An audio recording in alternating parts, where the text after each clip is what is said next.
चित्रिता यात्मन परमपावनी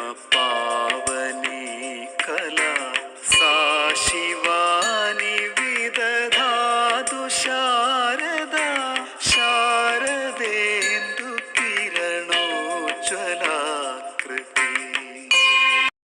ഓം ശ്രീ ഗുരുഭ്യോ നമഃ. ഏകൈകം രുദ്രത്വമാസീതിതി. ഓം ഏകൈകം രുദ്രത്വമാസീതിതി. ഓം ബ്രഹ്മൈവാഹം തദിദം ബ്രഹ്മൈവാഹമസ്മി.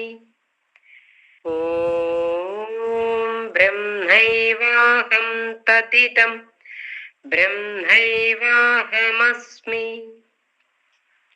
ഓം അതീതാകാമിനോരസത്വം യതഃ യതേതദന്വിച്ഛത. ഓം അതീതാകാമിനോരസത്വം യതഃ യതേതദന്വിച്ഛത. ഓം പരിമാണം തതഃ.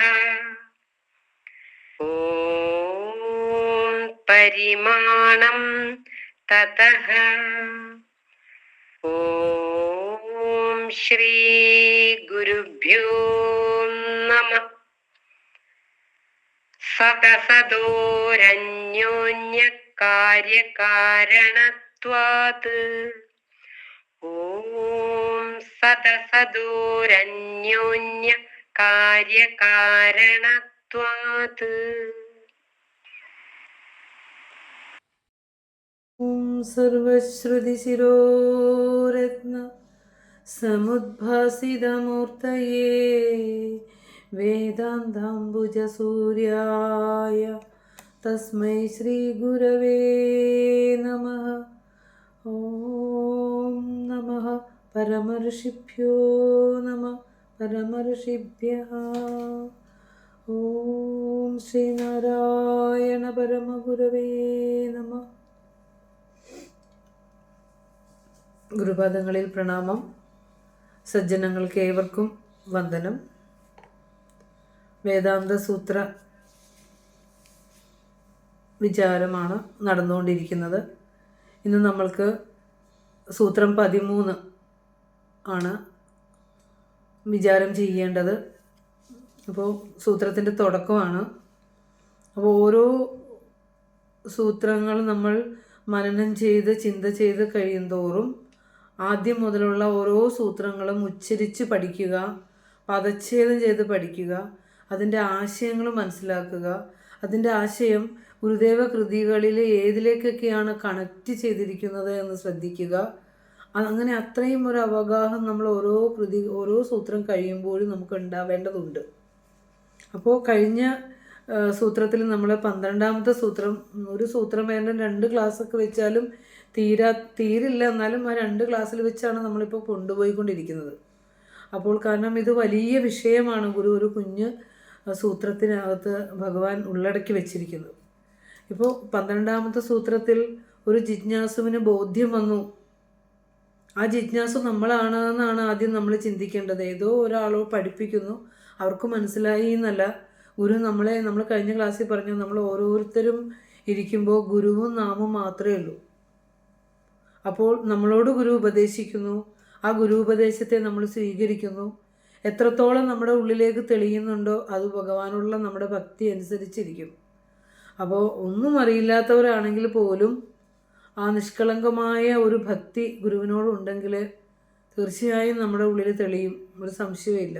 കാരണം അവർക്ക് ശാന്തി അനുഭവിക്കാനാവും, സുഖം അനുഭവിക്കാനാവും. വലിയ ദാർശനിക കൃതികളൊക്കെ ഇങ്ങനെ കഷ്ടപ്പെട്ട് നിങ്ങൾ പഠിച്ച് കാണാപ്പാടം പഠിച്ച് വയ്ക്കലല്ല ഇതിൻ്റെ അർത്ഥം. ഇതിൻ്റെ ഏതെങ്കിലും ഒരു പൊരുൾ മനസ്സിലാക്കിയാൽ നമ്മുടെ ജീവിതത്തിൽ നമുക്ക് സ്വസ്ഥമായും ശാന്തമായും ഇരിക്കാൻ സാധിക്കുക. അതാണ് മോക്ഷം എന്ന് പറയണത് തന്നെ. അപ്പോൾ സ്വസ്ഥവും ശാന്തവും ആകണേ എപ്പോഴാന്ന് വെച്ചാൽ മനസ്സടങ്ങുമ്പോഴാണ്. ആ മനസ്സടങ്ങിയാൽ അത് ഈശ്വര ദർശന സമർത്ഥമാണ്. അതാണ് നമ്മുടെ ലക്ഷ്യം. അപ്പോൾ ഇവിടെ 12ാം സൂത്രത്തിലെ ബ്രഹ്മൈവാഹം തദിതം ബ്രഹ്മൈവാഹമസ്മി എന്ന് പറഞ്ഞു. അപ്പോൾ ഗുരു ആദ്യത്തെ സൂത്രത്തിൽ ഉപദേശിച്ച ആ ബ്രഹ്മൈവാഹം എന്നുള്ളത് ഇവിടെ കൊണ്ടുവന്ന് വെച്ച് നിർത്തുവാണ്. ഇനി അടുത്ത സൂത്രം മുതൽ മറ്റൊരു ചിന്തയിലേക്കാണ് പോകുന്നത്. അപ്പോൾ ബ്രഹ്മൈവാഹം എന്ന് പറഞ്ഞാൽ ബ്രഹ്മം തന്നെയാണ് ഞാൻ, സംശയമില്ല, ബ്രഹ്മം തന്നെയാണ് ഞാൻ. തദിതം എന്ന് പറഞ്ഞാൽ എന്താണ്? ആ ബ്രഹ്മം തന്നെയാണ് ഇതം, ഈ പ്രപഞ്ചമായി മാറിയിരിക്കുന്നതും ബ്രഹ്മം തന്നെ, അല്പം പോലും പലതില്ല. പിന്നെ ഒന്നുകൂടെ ഉറപ്പിക്കുകയാണ് ബ്രഹ്മൈവാഹമസ്മി, ബ്രഹ്മസത്യം തന്നെയാണ് ഞാനാകുന്ന സത്യമായിരിക്കുന്നത് എന്ന് ഉറപ്പ് വന്നു. ഇനി സൂത്രം 13 സൂത്രം ഒന്ന് എടുത്തു വയ്ക്കുക. നമ്മൾ വളരെ ശാന്തമായ ഒരു അറ്റ്മോസ്ഫിയറിലേക്ക് ഫോൺ എടുത്ത് മാറ്റി വെച്ചിട്ട് നമ്മൾ പഠിക്കാനുള്ള സാമഗ്രികളൊക്കെ എടുത്ത് വെച്ച് കഴിയാൻ പറ്റുന്നത്ര എഴുതിയെടുക്കുക. പ്രത്യേകിച്ച് സൂത്രം കുറിച്ചെടുക്കണം, സൂത്രത്തിൻ്റെ പദച്ഛേദം കുറിക്കണം, ഓരോ പദത്തിൻ്റെ അർത്ഥം കുറിക്കണം.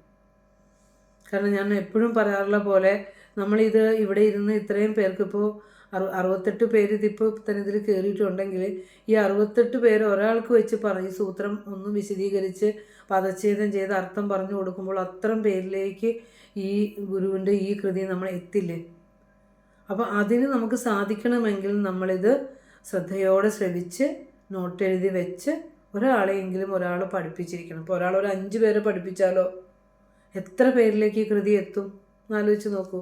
അപ്പോൾ അതും കൂടി ഒരു ലക്ഷ്യമാണ് നമ്മുടെ എന്ന് നമ്മൾ മറന്നു പോകരുത്.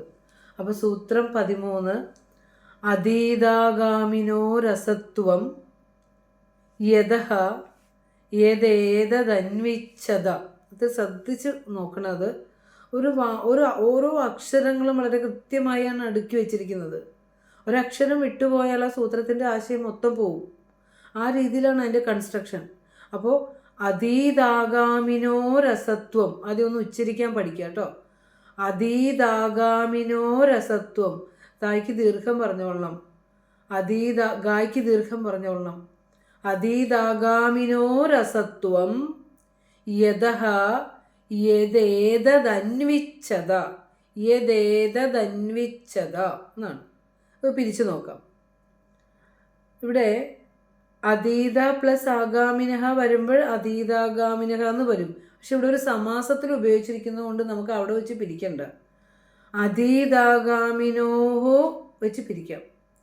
അതീതാഗാമിനോഹോ പ്ലസ് അവിടെ ഓഹോ എന്ന് വന്നാൽ എന്തുകൊണ്ട് അങ്ങനെ പറയണത്? ഓകാരം കഴിഞ്ഞ് വിസർഗം വരുമ്പോൾ നമ്മൾ ഉച്ചരിക്കുമ്പോഴാണ് ഇങ്ങനെ ഓഹോ എന്ന് വരേണ്ടത്. മുനി എന്നാണെങ്കിൽ മുനിഹ എന്ന് പറയില്ല, മുനിഹി. വടു എന്നാണെങ്കിൽ വടുഹു അങ്ങനെ പറയും, വടുഹു. മുനി എന്നാണ് മുനിഹി. അപ്പോൾ ആഗാമിനോ എന്നാണെങ്കിൽ നോഹോ വിസർഗം പറയുമ്പോൾ, അതുകൊണ്ടാണ് അങ്ങനെ വന്നത്. അപ്പോൾ ഉച്ചരിക്കുമ്പോൾ ക്ലിയർ ആക്കണം.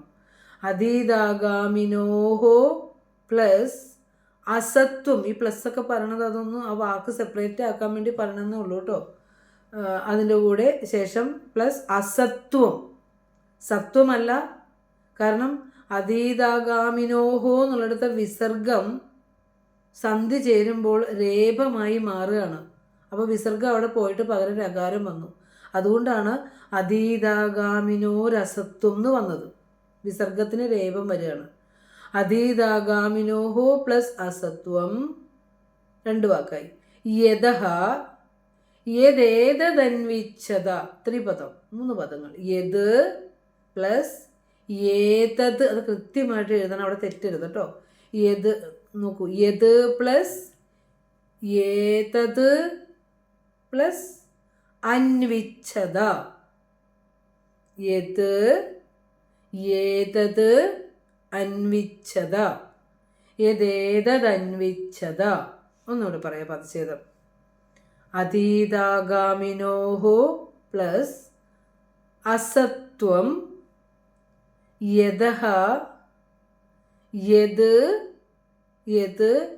പ്ലസ് ഏതത് പ്ലസ് അന്വിച്ഛത.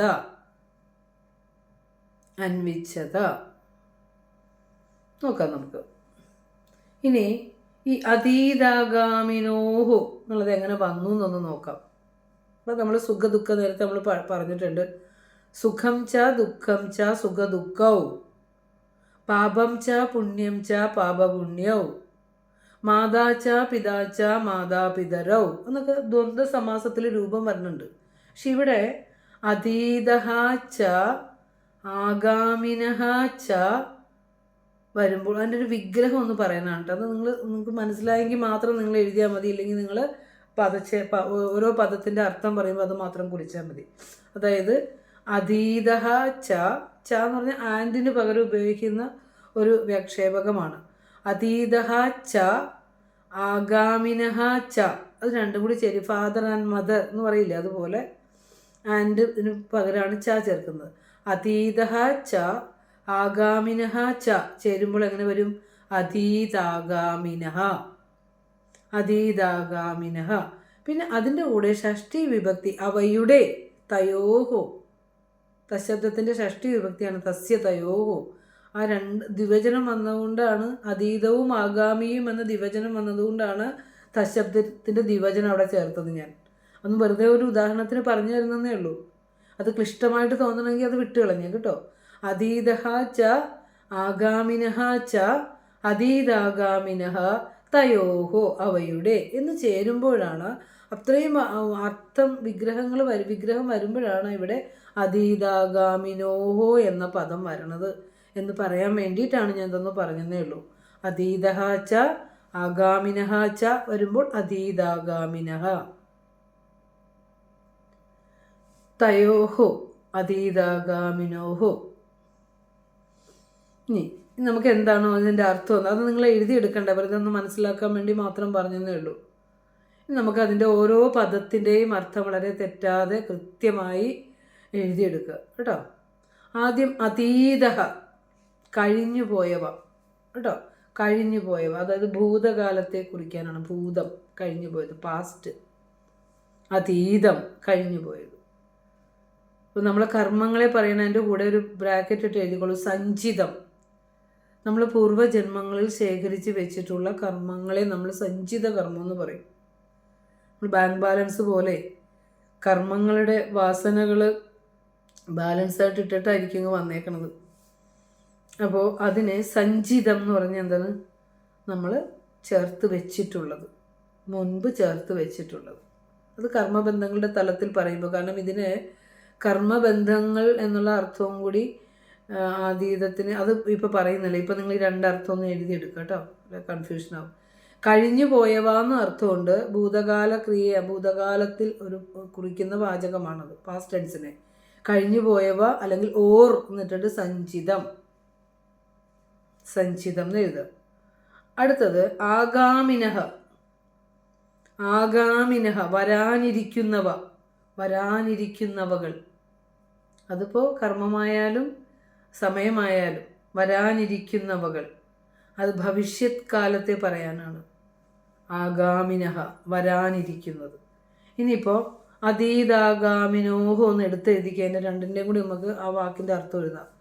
അപ്പം അതീതഃ എന്ന് പറഞ്ഞാൽ കഴിഞ്ഞു പോയവ, ഒരു ഭൂതകാലം, ഒരു സഞ്ചിതം. ആഗാമിനഃ എന്ന് പറഞ്ഞാൽ വരാനിരിക്കുന്നവകൾ, ഓർ ഭവിഷ്യത്. ഇനി അതീതാഗാമിനോഹോ എന്ന് എഴുതുക. അതീതാഗാമിനോഹോ എന്ന് പറഞ്ഞാൽ ഒരുമിച്ച് അർത്ഥം പറയുമ്പോൾ അതീതമായവയുടെയും ആഗാമിയായവയുടെയും, അതീതമായവയുടെയും ആഗാമിയായവയുടെയും എന്നിട്ട് അതിൻ്റെ ആശയം ഒന്നും കൂടി വ്യക്തമാക്കി എഴുതാം. കഴിഞ്ഞു പോയവയുടെയും വരാനിരിക്കുന്നവയുടെയും എന്നാണ് അർത്ഥം. അതീതാഗാമിനോഹോ കഴിഞ്ഞു പോയവയുടെയും വരാനിരിക്കുന്നവയുടെയും, അതായത് ഭൂതഭാവികളുടെ അല്ലെങ്കിൽ സഞ്ചിത കർമ്മങ്ങളുടെയും ആഗാമി കർമ്മങ്ങളുടെയും, അങ്ങനെയൊക്കെ അർത്ഥം അതിനൊക്കെ നമുക്ക് അന്വയിപ്പിക്കണം. അതുകൊണ്ടാണ് ആ വാക്കിന് അത്രയൊക്കെ അർത്ഥം പറയണത്. എന്തൊക്കെ പറഞ്ഞു നമ്മൾ? കഴിഞ്ഞു പോയവയുടെയും വരാനിരിക്കുന്നവയുടെയും എന്നുള്ളത് ഒരെണ്ണം എഴുതി. പിന്നെ എന്ത് പറഞ്ഞു? ഭൂത ഭാവികളുടെ എന്നൊരർത്ഥം പറഞ്ഞു. പിന്നെ പറഞ്ഞു സഞ്ചിത ആഗാമി കർമ്മങ്ങളുടെ. ഈ വാക്കിന്, ഈ ആശയത്തിന് നമ്മൾ വ്യാഖ്യാനം ചെയ്യുമ്പോൾ ഈ ഒക്കെ ആശയങ്ങളിലൂടെ കടന്നു പോകുന്നുണ്ട്. അതുകൊണ്ടാണ്. അപ്പോൾ ആരെങ്കിലും എഴുതിയവരുണ്ടോ? എന്താണ് അതീതാഗാമിനോഹോ എന്നുള്ളതിന് അർത്ഥം കുറിച്ചത്? ഓഡിയോ മ്യൂട്ടാകണേ. ആ പറഞ്ഞോ ടീച്ചറെ. അതീതമായവരുടെയും ആഗാമിയായവരുടെയും അല്ലെങ്കിൽ കഴിഞ്ഞു പോയവയുടെയും വരാനിരിക്കുന്നവയുടെയും അല്ലെങ്കിൽ സഞ്ചിത കർമ്മങ്ങളുടെയും ആഗാമി കർമ്മങ്ങളുടെയും ഭൂതഭാവികളുടെയും കഴിഞ്ഞു പോയവരുടെയും വരാനിരിക്കുന്നവരുടെയും. ഓക്കെ, ഇനി ശരിയാണ് ടീച്ചർ. ഇവിടെ അസത്വം എന്ന് പറഞ്ഞാൽ ഇല്ലാതായി തീരുന്നു എന്നർത്ഥം. ഇല്ലാതായി തീരുന്നു അല്ലെങ്കിൽ അസത്താണെന്ന അവസ്ഥ. അസത്വം എന്ന് പറഞ്ഞാൽ ഇല്ലാതായി തീരുന്നു അല്ലെങ്കിൽ വെറും പ്രതീതി മാത്രമാണെന്ന അവസ്ഥ. കഴിഞ്ഞുപോയവയും വരാനിരിക്കുന്നവയും വെറും പ്രതീതി മാത്രമായി മാറുന്നു, ഇല്ലാതായിത്തീരുന്നു. അസത്വം ഇല്ലാതായിത്തീരുന്നു അല്ലെങ്കിൽ വെറും പ്രതീതി മാത്രമാണെന്ന അവസ്ഥയിലാവുന്നു. ഏതാണ് വെറും പ്രതീതി മാത്രമാണെന്ന അവസ്ഥയിലായി മാറണത്? കഴിഞ്ഞു പോയവയും വരാനിരിക്കുന്നവയും. ഇവിടെ നമ്മൾ ആദ്യം നമുക്ക് മനസ്സിലാക്കേണ്ടത്, ഒരു അനുഭവത്തെ തുടർന്നാണ് നമുക്ക് ഈ അനുഭവത്തിലേക്ക് എത്തുന്നത്. ആ അനുഭവം ഏതാ? ഞാൻ ആ പരമസത്യം തന്നെയാണെന്ന് അനുഭവിക്കത്തക്ക രീതിയിൽ നമ്മൾക്ക് സത്യത്തിന് ഉറപ്പ് വന്നു. ആ ഉറപ്പ് വന്ന ഒരുവനെ സംബന്ധിച്ചിടത്തോളം കഴിഞ്ഞുപോയവയായിക്കൊള്ളട്ടെ വരാനിരിക്കുന്നവയായിക്കൊള്ളട്ടെ അതെല്ലാം വെറും പ്രതീതി മാത്രമാണെന്ന് മനസ്സിലാക്കും. നമ്മളൊക്കെ നമ്മുടെ ജീവിതത്തിലെ എത്രയോ കഴിഞ്ഞ കാലത്തെ ഓർമ്മകളെ താലോലിച്ചുകൊണ്ട് ഇപ്പോഴും ഇരിക്കണേ. അല്ലെങ്കിൽ ഇനി വരാനിരിക്കുന്ന എന്തായിരിക്കുമെന്നാണ് നമ്മൾ ഓർത്ത് ദുഃഖിക്കുന്നത്. കഴിഞ്ഞു പോയതിൽ നമുക്ക് വലിയ പ്രശ്നങ്ങളൊന്നും വന്നില്ല. അപ്പോൾ പിന്നെ നമ്മൾ എന്ത് ചെയ്യും? ഇനി വരാനിരിക്കുന്ന എന്താന്ന് ഓർത്ത് ദുഃഖിക്കും. അപ്പം നമ്മളുടെ ഈ ദുഃഖമൊക്കെ വെറും പ്രതീതിയിലാണെന്ന് ഗുരു നമ്മളെ പറഞ്ഞു തരിക. അതാണ് റിയാലിറ്റി. നമ്മൾ അർത്ഥമില്ലാത്ത കാര്യത്തിനാണ് ഈ ലോകത്ത് ദുഃഖിക്കുന്നത്. അപ്പോൾ പ്രതീതിയിലിരുന്ന് സുഖവും ദുഃഖവും അല്ലെങ്കിൽ എൻ്റെ ഭാവി എന്ത്, എൻ്റെ ഭൂതം എന്ത്, എൻ്റെ വർത്തമാനകാലം എന്ത് എന്നൊക്കെ ചിന്തിക്കേണ്ട ആവശ്യമില്ല. ഇത് വെറും പ്രതീതിയാണെന്നാണ് നമ്മളിപ്പോൾ ഈ ഇതിലൂടെ ഗുരു നമുക്ക് പറഞ്ഞു തരുന്നത്. അപ്പോൾ അതീതമായവയുടെയും ആഗാമിയായവയുടെയും അസത്വം, ഇല്ലായ്മ, അത് വെറും പ്രതീതിയാണെന്ന അവസ്ഥ, അത്ര വരെ പറഞ്ഞിട്ടുള്ളൂ. ഇനി അടുത്ത് പറയും യതഃ യാതൊന്നു കാരണമായാണോ അല്ലെങ്കിൽ യാതൊരു കാരണത്താലാണോ ഉണ്ടായത്. അതീതമായവയും ആഗാമിയായവയും വെറും പ്രതീതി മാത്രമാണെന്ന് യാതൊരു കാരണത്താലാണോ, യാതൊരു ബ്രഹ്മസത്തയാലാണോ ഉണ്ടായത്. അല്ല, നമുക്കിപ്പോൾ ബ്രഹ്മവിവാഹം എന്നുള്ള ബോധ്യം വന്നപ്പോഴാണല്ലോ നമുക്ക് എന്തായിരുന്നു ഇത്ര നാൾ എൻ്റെ കളിച്ചും പുളയ്ക്കലും എൻ്റെ ദുഃഖവും എൻ്റെ സന്തോഷങ്ങളും സങ്കടങ്ങളും ഒക്കെ ഈ വെറും പ്രതീതിയിലായിരുന്നല്ലോ എന്ന് നമുക്ക് ബോധ്യം വന്നത് ഏത് കാരണത്താലാണ്? ആ പരബ്രഹ്മ സത്യം അറിഞ്ഞ കാരണത്താലാണ്. പരമകാരണമെന്ന അധിഷ്ഠാനത്തെ അറിഞ്ഞതുകൊണ്ടാണ്. അതുകൊണ്ടാണ് യാതൊരു കാരണത്താലാണോ ഉണ്ടായത് അല്ലെങ്കിൽ യാതൊന്നിനാലാണോ ഉണ്ടായത്. ഇത് ശ്രദ്ധിച്ച് മനസ്സിലാക്കണം കേട്ടോ. ഇത് കാരണം ഇത് അനേകം കാര്യങ്ങളെ ഗുരു കൊച്ചു വാക്കിലേക്ക് അടുക്കി വെച്ചേക്കുക. ഇനി ആ യാതൊന്ന് കാരണമായാണോ ഇത് പ്രതീതിയാണെന്ന് മനസ്സിലായത്? ആ യാതൊന്നായ ആ സത്യത്തെ, എന്ന് പറഞ്ഞാൽ യാതൊന്നായതിനെ എന്ന് അർത്ഥമുള്ളൂ കേട്ടോ. യാതൊന്നായതിനെ, ആ യാതൊന്നായത് ഏതാണ്? അധിഷ്ഠാന സത്ത തന്നെയാണ്, പരമസത്യം തന്നെയാണ്. അതായത് കാലസങ്കല്പത്തിന് അല്ലെങ്കിൽ എന്താ പറയുക, കർമ്മസങ്കല്പത്തിന് അധിഷ്ഠാനം ബ്രഹ്മമാണെന്ന കാര്യത്തിൽ സംശയമുണ്ടെങ്കിൽ എന്നാണ് പറഞ്ഞു വരുന്നത്. ഭൂതഭാവി വർത്തമാനകാലങ്ങളായി വരുന്നതും ആഗാമി സഞ്ചിത പ്രാരബ്ധ കർമ്മങ്ങളായി ഒക്കെ ഉണ്ടായത് ബ്രഹ്മം എന്ന അധിഷ്ഠാനത്തിലാണെന്ന കാര്യത്തിൽ സംശയം ആർക്കെങ്കിലും ഉണ്ടെങ്കിൽ കാരണം ഗുരു എപ്പോഴും ഉപദേശിക്കുന്നത് ഒരു ജിജ്ഞാസുവിൻ്റെ ജിജ്ഞാസയെ ശമിപ്പിക്കുന്ന തരത്തിലായിരിക്കും. ഇതെൻ്റെ വാക്കാണ്, ഇത് നിങ്ങൾ വിശ്വസിച്ചോ എന്ന് ഒരിക്കലും ഗുരു പറയില്ല. പരമ ഉപദേശങ്ങളെ ഉപനിഷത്തുകളെയൊക്കെ എടുത്തു പറയുമ്പോൾ ഇത് ഉപനിഷത്ത് സത്യം ഓർത്തിടണം എന്നൊക്കെ ഗുരു പറയാറുണ്ട്. പക്ഷെ ഗുരുവിൻ്റെ വാക്കുകളെ ഗുരു എപ്പോഴും പറയാറുള്ളത് എന്താ? ആരായണം, ഓർത്തു നോക്കണം, അറിയണം, തിരഞ്ഞു തേറിടേണം എന്നൊക്കെ പറയാറുള്ളൂ. അപ്പോൾ ഇക്കാര്യത്തിൽ എന്തെങ്കിലും സംശയമുണ്ടെങ്കിൽ, യാതൊരു അധിഷ്ഠാനത്തിലാണോ ഇതെല്ലാം ഉണ്ടായത് എന്ന കാര്യത്തിൽ സംശയമുണ്ടെങ്കിൽ യാതൊന്നായ അതിനെ, യാതൊന്നായ ആ ബ്രഹ്മത്തെ, ഏതത് യാതൊന്നായ അതിനെ, ഏതെന്ന് പറഞ്ഞാൽ അതിനെ എന്നാണ് കേട്ടോ. ഏതെന്ന് പറഞ്ഞാൽ യാതൊന്നായ, ഏത് അതിനെ, ആ അഖണ്ഡബോധ സ്വരൂപമായ സത്യത്തെ, ബ്രഹ്മസത്യത്തെ. ഇപ്പം ഏതത് എന്നുള്ളതിന് ബ്രഹ്മസത്യത്തെ എന്ന് എഴുതുക, യത് എന്നുള്ളതിന് യാതൊന്നായ എന്ന് എഴുതുക. യഥഹ എന്നുള്ളത് പഞ്ചമിക്ക് പകരം ഉപയോഗിച്ചിരിക്കുന്ന ഒരു വാക്കാണ്. യഥഹ, യാതൊരു കാരണത്താലാണോ ഉണ്ടായത്, യാതൊന്നുകൊണ്ടാണോ ഉണ്ടായത്. ഏതത് അതിനെ, ആ ബ്രഹ്മസത്യത്തെ, അന്വിച്ഛത ആരായൂ, അന്വേഷിക്കൂ, ശാസ്ത്രീയമായി ശ്രവണ മനന നിധിധ്യാസനങ്ങളിലൂടെ അന്വേഷിച്ച് നോക്കാൻ.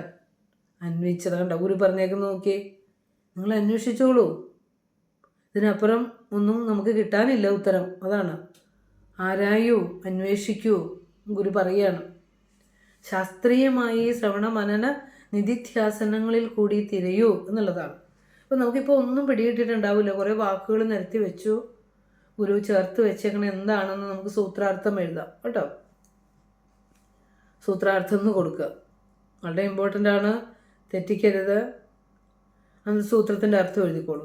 കഴിഞ്ഞു പോയവയും വരാനിരിക്കുന്നവയും, കഴിഞ്ഞുപോയവയും വരാനിരിക്കുന്നവയും കേവലം അസത്തായ പ്രതീതി മാത്രമായിരിക്കുന്നത്. ഇല്ലാത്ത, അസത്തായ എന്ന് പറഞ്ഞാൽ ഇല്ലാത്ത, കഴിഞ്ഞുപോയവയും വരാനിരിക്കുന്നവയും കേവലം അസത്തായ പ്രതീതി മാത്രമായിരിക്കുന്നത് യാതൊന്നു കാരണമായാണോ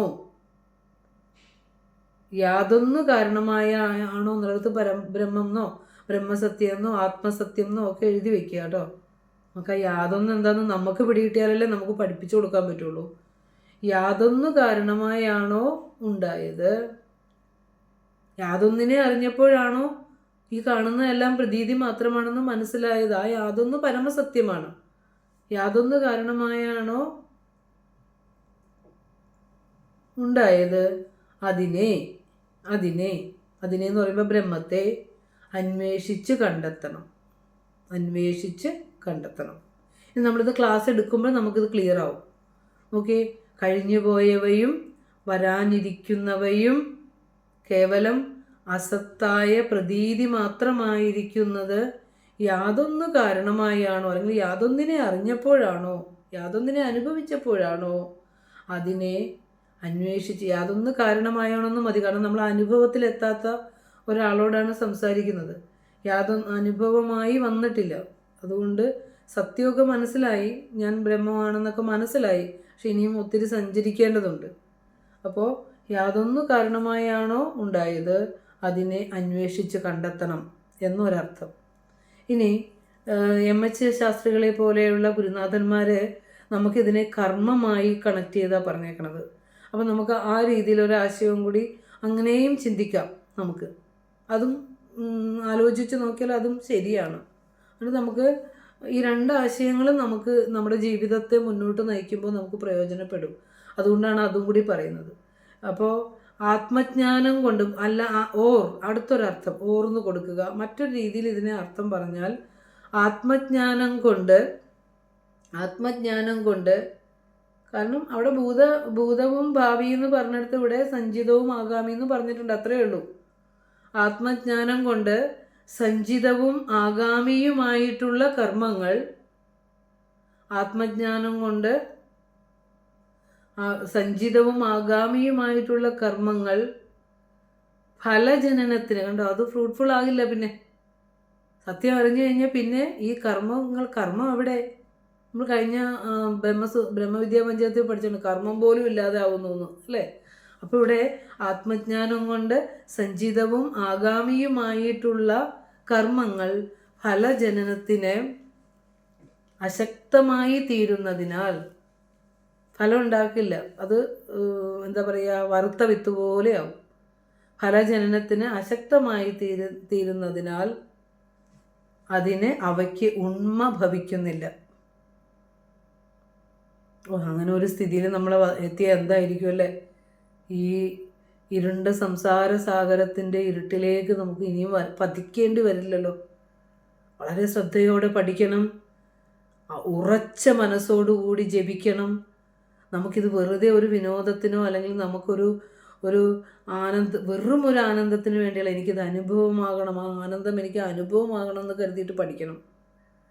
സത്യമായും നമ്മളിതിനെ ആഗ്രഹിക്കണം. കാരണം ഈ ലോക ജീവിതത്തിലേക്ക് വരിക എന്ന് പറഞ്ഞാൽ ദുഃഖ ദുരിതങ്ങൾ നിറഞ്ഞ ഈ ലോക ജീവിതത്തിൽ വന്ന് പെട്ടുപോയാൽ നമ്മുടെ എന്താ പറയുക, ഇതൊന്ന് തരണം ചെയ്യാൻ ഒരു ഗുരുവിൻ്റെ ഉപദേശവും അനുഗ്രഹവും ഇല്ലാതെ നമുക്ക് ഇവിടെ നിന്ന് രക്ഷപ്പെടാൻ പറ്റില്ല.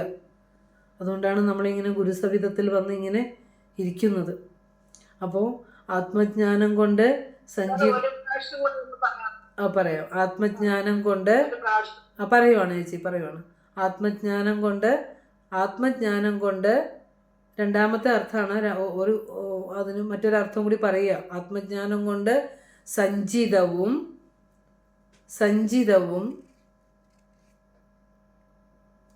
ആഗാമിയുമായിട്ടുള്ള കർമ്മങ്ങൾ ആത്മജ്ഞാനം കൊണ്ട് സഞ്ചിതവും ആഗാമിയുമായിട്ടുള്ള കർമ്മങ്ങൾ ഫലജനനത്തിന് വെച്ചാൽ ഫലം ഉണ്ടാക്കുന്നതിന് അശക്തമായി തീരുന്നതിനാൽ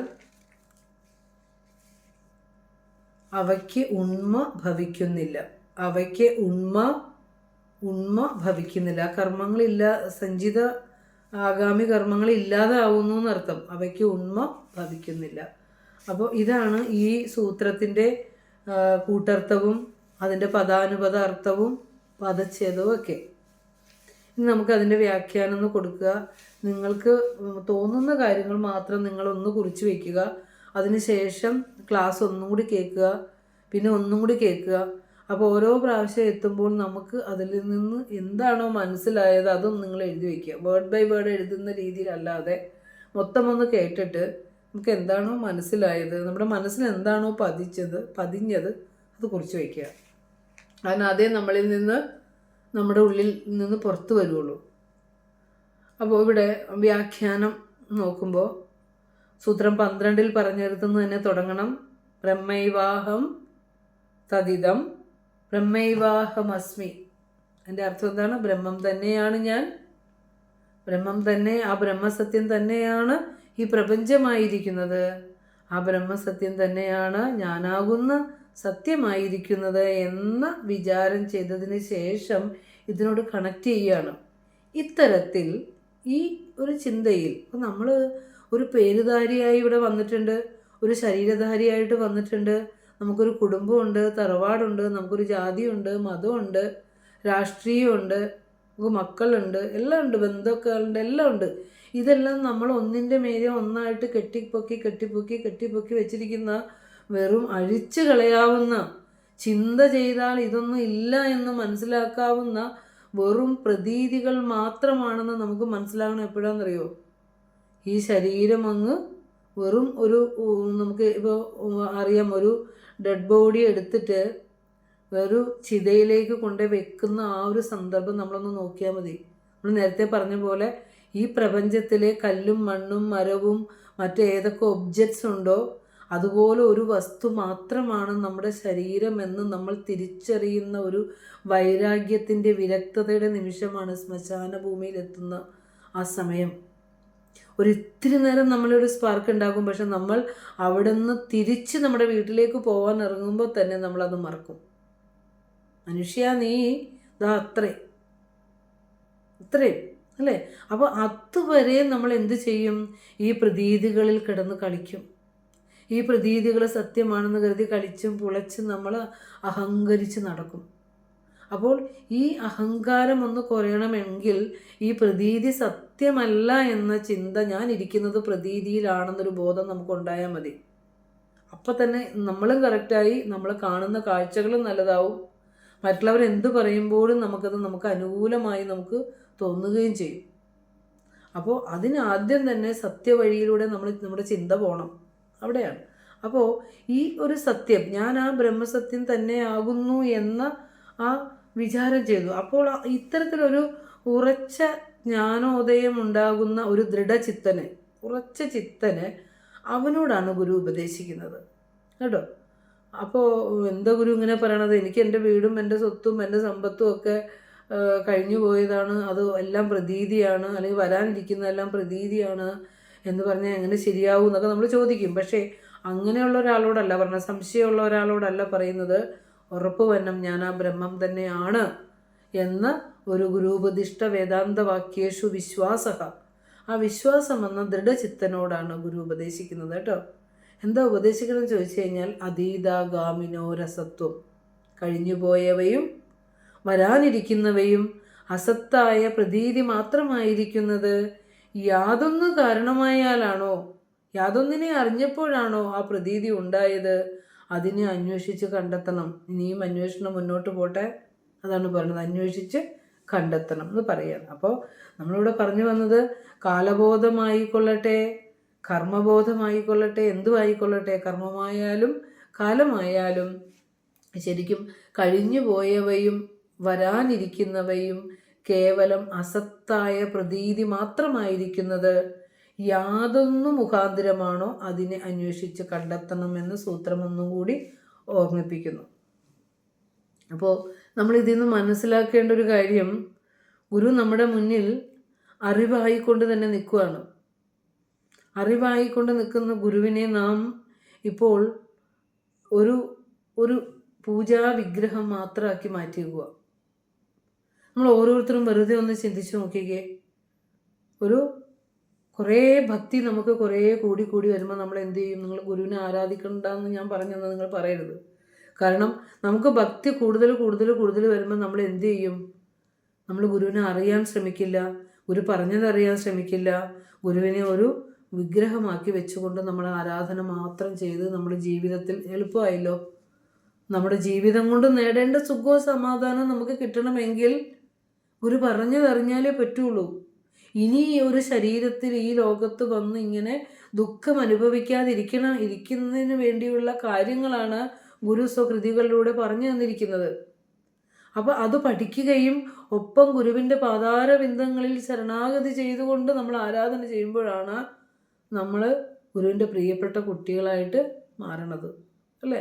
അല്ലെങ്കിൽ നമ്മൾ ഗുരുവിനടുത്ത് ചെന്നിട്ട് എനിക്കുള്ള സങ്കടങ്ങൾക്ക് പരിഹാരം എന്താണെന്ന് ചോദിക്കുള്ളൂ. ഈ പരിഹാരം തന്നു കഴിഞ്ഞാൽ തീർന്നോ? പിന്നെയും സങ്കടങ്ങൾ നമ്മൾ തന്നെ ഉണ്ടാക്കില്ലേ കർമ്മങ്ങളിലൂടെ. അപ്പോൾ നമുക്ക് ജ്ഞാനം വേണം. അതിന് വിദ്യാഭ്യാസമോ വേദാന്തം പഠിക്കലോ കോളേജ് വിദ്യാഭ്യാസമോ ഒന്നും വേണ്ട. നമ്മൾക്ക് ഏതൊരു മനുഷ്യനും ഉണ്ടാവുമല്ലോ ഒരു കോമൺ സെൻസ്, അത് ഉപയോഗിച്ചാൽ മാത്രം മതിയാവും. അപ്പോൾ അത് നമുക്ക് ഗുരുവിൽ നിന്ന് നമുക്ക് കിട്ടും. അത് നമ്മളങ്ങനെ ആഗ്രഹിച്ച ആ വഴിയിലേക്ക് വന്നാൽ നമുക്ക് ഗുരു തരും. ആഗ്രഹിക്കണം നമ്മൾ, എനിക്ക് ഈ ദുഃഖത്തിൽ നിന്നൊരു നിവൃത്തി വേണം ഭഗവാനെ, അവിടുന്ന് പറഞ്ഞത് മനസ്സിലാക്കാനുള്ള ഉൾവെളിച്ചം എനിക്ക് തരണേ ഗുരു എന്നൊരു പ്രാർത്ഥന നമ്മൾ ഗുരുവിൻ്റെ മുമ്പിലേക്ക് വയ്ക്കണം. അത് തന്നെ തെളിയും. അപ്പോൾ ഗുരുവിന് വഴിയും വഴികാട്ടിയുമാകാനേ പറ്റൂ. കാരണം ആ ജ്ഞാനനദിയിലേക്കൊന്ന് മുക്കാനാണ് അവിടുന്ന് ഈ ലോകസംഗ്രഹ പ്രവർത്തനങ്ങൾ അത്രയും നടത്തിയത്. പക്ഷെ ജ്ഞാനനദിയിൽ മുങ്ങിയോ എന്ന് ചോദിച്ചാൽ നമ്മൾ ഇപ്പോൾ ഇവിടെ ഇതിനകത്ത് ഇരിക്കുന്നവരൊക്കെ ഏകദേശം ഗുരുവിൻ്റെ ദർശനത്തിൻ്റെ ശ്രേഷ്ഠതയും വെളിച്ചമൊക്കെ അറിഞ്ഞവർ തന്നെയാണ്. അപ്പോൾ നമുക്ക് ബാക്കി ഈ ഗുരുവിനെ അറിയാത്ത മനുഷ്യർ അറിയാതെ സംവദിക്കുന്നത് കേൾക്കുമ്പോൾ നമുക്ക് വളരെയധികം അവരോട് തന്നെ ഒരു അനുകമ്പ തോന്നിപ്പോവും. അത് അറിഞ്ഞില്ലല്ലോ ഗുരുവിനെയെന്ന് നമുക്ക് തോന്നണം. അവർ ഈ പറയുന്നവരുടെ നിന്ദയല്ല തോന്നണം, അനുകമ്പയാണ് തോന്നണം. കാരണം അതിനുള്ള ഭാഗ്യം ഉണ്ടായില്ലല്ലോ എന്ന് നമുക്ക് തോന്നണേ. എൻ്റെ ഒരു അനുഭവമാണ് പറഞ്ഞ കേട്ടോ. അപ്പോൾ ചില ആളുകൾ ഇങ്ങനെ പറയുവേ, ഇങ്ങനെ എന്തെങ്കിലുമൊക്കെ പ്രസംഗങ്ങൾക്ക് വിളിക്കുമ്പോൾ പറയണതാണ്, എന്തെങ്കിലുമൊക്കെ അവരെ ഒന്ന് പിടിച്ചിരുത്തിയാൽ മതി. എന്തെങ്കിലുമൊക്കെ അവർക്ക് ഇഷ്ടമുള്ള കാര്യങ്ങളൊക്കെ ഒന്ന് പറഞ്ഞ് വല്ല കഥയൊക്കെ പറഞ്ഞ് ഒന്ന് ഇരുത്തി തന്നാൽ മതി. ഒന്ന് ആലോചിച്ച് നോക്കിയേ, ഈ ഇരുത്തിയിട്ട് എന്താ ഇവിടെ നിന്ന് കേൾക്കുമ്പോൾ കഥ ഇപ്പുറത്ത് ചെവി കൂടി പോവില്ലേ? കേൾക്കേണ്ടതിനെ കേട്ട് കഴിഞ്ഞാൽ അവരെല്ലാം ഇരിക്കും. കേൾക്കേണ്ടത് ഉള്ളിലേക്ക് തറഞ്ഞ് വെളിച്ചമായി ചെന്ന് തുടങ്ങുമ്പോൾ അവിടെ ഇരിക്കും, ഒരു സംശയവും ഇല്ല. അപ്പോൾ നമ്മൾ പറഞ്ഞത് ഗുരു ദേശികനായിട്ട് വഴിയും വഴികാട്ടിയുമായിട്ട് നമ്മുടെ മുന്നിലുണ്ട്. ആ സംസാര സാഗരം കടത്താനുള്ള ഒരു ആവിക്കപ്പലായിട്ട് ഭഗവാന്റെ പാദങ്ങൾ നമ്മുടെ മുന്നിലുണ്ട്. ഇനി ആ ആവിക്കപ്പലിനെ ഓടിക്കുന്ന നാവികൻ ഗുരു തന്നെയാണ്. ആ ഗുരുക്കന്മാർക്കാണ് ഈ ലോക ജീവിതത്തിൽ നമ്മളെങ്ങനെ നടക്കാൻ പറ്റും, നമ്മൾ നടക്കുന്ന വഴികളിലെ മുള്ളുകൾ പറഞ്ഞു തരാനും ആ മുള്ളില്ലാത്ത ചുഴിയില്ലാത്ത ആ നേരായ വഴിയിലൂടെ നടന്ന് നീ ആ സത്യത്തിലേക്ക് നീങ്ങൂ എന്ന് പറഞ്ഞ് കൈ പിടിച്ച് മോഹാകുലരാം ഞങ്ങളെ അങ്ങേടെ അടിപ്പൂ, അല്ലേ, സ്നേഹാത്മകമാം പാശം അതിൽ കെട്ടിയിഴപ്പൂ. എന്താണ് ആശാൻ്റെ വാക്കെന്ന് ആലോചിച്ച് നോക്കിയേ. മോഹാകുലരാണ് ഞങ്ങൾ. അവിടെ ഒത്തിരി അർത്ഥമുണ്ട് ആ വാക്കിന്. ഇല്ലാത്തതുണ്ടെന്ന് കരുതി ഭ്രമിച്ചിരിക്കുന്നവരെ ആ മോഹാകുലരെന്ന് പറയണത്.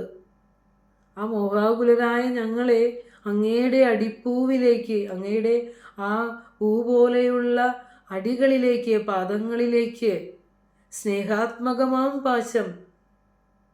ഗുരു വിളിച്ചാൽ നമ്മളെല്ലാം പോവും. ഏത് കുടുംബത്തിൽ ചെന്നിട്ട് ഇവനെ അങ്ങ് തന്നേക്കാമോ എന്ന് ചോദിച്ചാൽ ഗുരു എടുത്തോ എന്നാ പറയണേ, അല്ലേ? അപ്പോൾ സ്നേഹമാകുന്ന കയറ് കെട്ടിയിട്ട് ആ വലിച്ച് അടുപ്പിച്ചു. രക്ഷപ്പെടുമോനെ നീ വരൂ, അല്ലേ? ആ ഒരു വിളി ഗുരുവിൻ്റെ ഒരു വിളിയാണ്. പിന്നെ മുങ്ങി പോകാൻ പോകുമ്പോൾ ഒരു കൈ ഇങ്ങനെ വെക്കുമ്പോൾ കൈ പിടിച്ചിങ്ങോട്ട് ആ അണകവിയുന്ന അഴലാഴിയിൽ നിന്ന് ആ അണികരമേകി അങ്ങ് ഉയർത്തിയെടുക്കുന്ന ഗുരു, അല്ലേ? അപ്പോൾ ആ ഗുരു ദേശികനായിട്ട് നമ്മുടെ മുന്നിലുണ്ട്. നാം ഓരോരുത്തരും സ്വയമേവ ആ വെളിച്ചത്തിലേക്ക് സഞ്ചരിക്കാൻ തീരുമാനം എടുക്കണം. എനിക്ക് ആത്മവെളിച്ചം വേണം. എന്നിൽ തന്നെ ഇരിക്കുന്ന ആത്മപ്രകാശത്തെ എനിക്ക് കുറേയൊക്കെ അനുഭവിക്കാനും അറിയാനും സാധിക്കണം. ശാന്തയും സമാധാനത്തോടു കൂടി ഇരിക്കാൻ എനിക്ക് സാധിക്കണം എന്നൊക്കെ ഒരു ഒരു ഒരു ആഗ്രഹവും അതനുസരിച്ച് പ്രവർത്തിക്കുകയും നമ്മൾ വേണം. അപ്പോൾ ഗുരു എപ്പോഴും പറയുന്നൊരു വാക്കാണ് വ്യക്തമായി ചിന്തിക്കണം, ആരായണം, അന്വേഷിക്കണം, ഓർക്കണം എന്നൊക്കെ പറയാറുണ്ടല്ലോ. ഈ ഓർമ്മയും ആരായലൊക്കെ ഒന്ന് ഉണ്ടായാൽ മതി. വെറുതെ മനസ്സിലിട്ട് മനനം ചെയ്താൽ മതി. ചില സമയങ്ങളിൽ നമ്മളിങ്ങനെ ഇരിക്കുമ്പോൾ നമുക്ക് തോന്നും ഗുരുവിൻ്റെ ഒരു വാക്കൊരു ദിവസം കിട്ടിയാൽ മതി. ആ ഒരു വാക്കിലൂടെ നമ്മളിങ്ങനെ ആലോചിച്ച് കടന്നു പോകുമ്പോഴുണ്ടല്ലോ ഈ ലോകത്തെ മുഴുവനും സംഗ്രഹിച്ച് വെച്ചിരിക്കുന്ന വാക്കുകളിലോ ഭഗവാനെ ഈ ഒരെണ്ണവും തോന്നിപ്പോവും നമുക്കല്ലേ. അപ്പോൾ അത്രയും തെളിമയുള്ള വാക്കുകളിലാണ് ഗുരു സ്വദർശനം അവതരിപ്പിച്ചിരിക്കുന്നത്. നമ്മൾ മറ്റൊന്നും തേടി പോകണ്ട, എല്ലാം ഗുരുവിൻ്റെ ഇതായ കൃതികളിലുണ്ട്. നമ്മൾ ഇത് പഠിച്ചിട്ട് നമ്മൾ മറ്റേത് ഗ്രന്ഥങ്ങൾ നമ്മളെടുത്തൊന്ന് വായിക്കാൻ ശ്രമിക്കുമ്പോഴും നമുക്കൊരാൾ വിവർത്തനം ചെയ്ത് തരേണ്ടതില്ല. മലയാളം വായിക്കുമ്പോൾ സംസ്കൃതമാണെങ്കിൽ ഓക്കെ, പദങ്ങളുടെ ബുദ്ധിമുട്ടൊക്കെ വരുള്ളൂ. പക്ഷേ ഇതിൻ്റെ അർത്ഥം എന്നാണെന്ന് വേറെ രണ്ടാമതൊരാൾ നമുക്ക് പറഞ്ഞു തരേണ്ടി വരില്ല. കാരണം അത്രയും സർവദർശനങ്ങളെയും കോർത്തിണക്കിക്കൊണ്ട് ഒരു എന്താ പറയുക, പതിത ജനകോടികൾക്ക് ജ്ഞാനത്തിൻ്റെ ഏറ്റവും സുപ്രീം, അല്ലേ, ആ ഏറ്റവും സുപ്രീമായിട്ടുള്ള അൾട്ടിമേറ്റ് ആയിട്ടുള്ള സുപ്രീമായിട്ടുള്ള ആ സത്യം തന്നെ ഗുരു നമുക്ക് പറഞ്ഞു തന്നത്. അതുകൊണ്ടാണ് നമ്മളിപ്പോൾ മറ്റ് ഇടങ്ങളിലേക്കൊക്കെ എത്തി ഒന്ന് വായനയൊക്കെ തുടങ്ങുമ്പോഴും നമുക്ക് ഇതൊക്കെ ഒന്നും പുതുമയായിട്ട് തോന്നില്ല. ഇത് ഭഗവാൻ ഇവിടെ പറഞ്ഞതല്ലേ, ഇത് ഭഗവാൻ ഈ കൃതി പറഞ്ഞതല്ലേ, ഇത് ദേവിയുടെ കാര്യങ്ങളാണ്, ഇത് ഭഗവാൻ ദേവീസ്തവത്തിൽ പറഞ്ഞിട്ടുണ്ടല്ലോ, ജന്യനവരത്ന മഞ്ജരി പറഞ്ഞിട്ടുണ്ടല്ലോ. അങ്ങനെ നമുക്ക് എത്താൻ പറ്റും. അതാണ്. അതുകൊണ്ടാണ് ഇങ്ങനെ ഓടി നടക്കാതെ എന്തെങ്കിലും ഒന്നിൽ ശ്രദ്ധ കേന്ദ്രീകരിച്ചുകൊണ്ട് നമ്മൾ പഠിക്കാനായിട്ട് ശ്രമിക്കുക. അപ്പോൾ പറഞ്ഞു വരുന്നത് നമ്മൾ സ്വയമേവ ആ വെളിച്ചത്തിലേക്ക് സഞ്ചരിക്കേണ്ടതുണ്ട്. അപ്പോൾ നമ്മൾ പിന്നെ അന്വേഷിച്ചാൽ, ശരിയായ രീതിയിൽ അന്വേഷിച്ചാൽ എന്താ പറയുക, കർമ്മങ്ങളും ഈ കാലവിഭജനങ്ങളും ഒക്കെ ഇല്ലാത്തതാണെന്ന് നമുക്ക് അനുഭവിച്ചറിയാനാവും എന്നാണ് ഗുരു പറയുന്നത്. സത്യം പറഞ്ഞല്ലേ ആണ്. അപ്പോൾ ഈ സൂത്രം എന്താണ് ഉപദേശിക്കുന്നതെന്ന് വെച്ചാൽ, കാലത്തിന് ഭൂതഭാവി വർത്തമാന വിഭജനം ഉണ്ടെന്ന് തോന്നുന്നത് യാഥാർത്ഥ്യമല്ല എന്നാണ് അതിൻ്റെ പ്രൈം പോയിന്റ്. കാലത്തിന് ഭൂത ഭാവി അല്ലെങ്കിൽ ഇനി വർത്തമാനം ഉണ്ടെങ്കിൽ വർത്തമാനം, അങ്ങനെയുള്ള വിഭജനങ്ങൾ ഉണ്ടെന്ന് തോന്നുന്നത് യാഥാർത്ഥ്യമല്ല. ഞാൻ ഓർക്കുന്നുണ്ട്, ഇപ്പോൾ നമ്മൾ കുഞ്ഞായിരുന്ന കാലവും ജോലി ചെയ്തിരുന്ന കാലവും, ജോലി ചെയ്ത് സർവീസിൽ നിന്ന് റിട്ടയറായിട്ട് പിന്നെ 2023 പോകുന്നേ ഉള്ളൂ. പക്ഷേ എനിക്ക് തോന്നുന്നത് എല്ലാം ഒരു സ്വപ്നം പോലെയാണ് അല്ലേ? അങ്ങനെയാണ്. നമ്മുടെ കഴിഞ്ഞു പോയവയും എല്ലാം ഒരു പ്രതീതി മാത്രമാണെന്ന് ഗുരു പറയുമ്പോൾ അത് ശരിയല്ലേ എന്ന് നമ്മുടെ ജീവിതത്തിൽ നമ്മൾ വെറുതെ ഒന്ന് ചിന്തിച്ചു നോക്കിയാൽ അത് അപ്പം അവിടെയുള്ള ദുഃഖത്തെ ഒന്നും പിന്നെ പിടിച്ചുകൊണ്ട് ഇവിടെ ഇരിക്കേണ്ട. അവിടെയുള്ള സുഖത്തെയും താലോലിക്കേണ്ട, ദുഃഖത്തെയും താലോലിക്കേണ്ട. ഇനി വരാനിരിക്കുന്നത് ദുഃഖമായി കിടന്നിട്ട് താലോലിക്കേണ്ട, അതിന് സുഖം വരുമെന്ന് പറഞ്ഞാൽ അതും താലോലിക്കാൻ വേണ്ട. അറ്റ് ദ പ്രസൻറ്റ് സ്റ്റേറ്റിൽ നമ്മുടെ മൈൻഡിനെ ശാന്തവും സമാധാനവുമാക്കി വെക്കുക. ഇപ്പം സുഖമാണല്ലോ, ഇനി അടുത്ത ദിവസം ദുഃഖം വരുമെന്നോർത്ത് വിഷമിക്കാതിരിക്കുക. സ്വസ്ഥവും ശാന്തവുമായി നമുക്ക് ഓരോ നിമിഷങ്ങളെയും കടന്നു പോകാനായിട്ട് ഉള്ള ആത്മധൈര്യവും മനോധൈര്യവും ഒക്കെ നമ്മൾ വീണ്ടെടുക്കേണ്ടതുണ്ട്.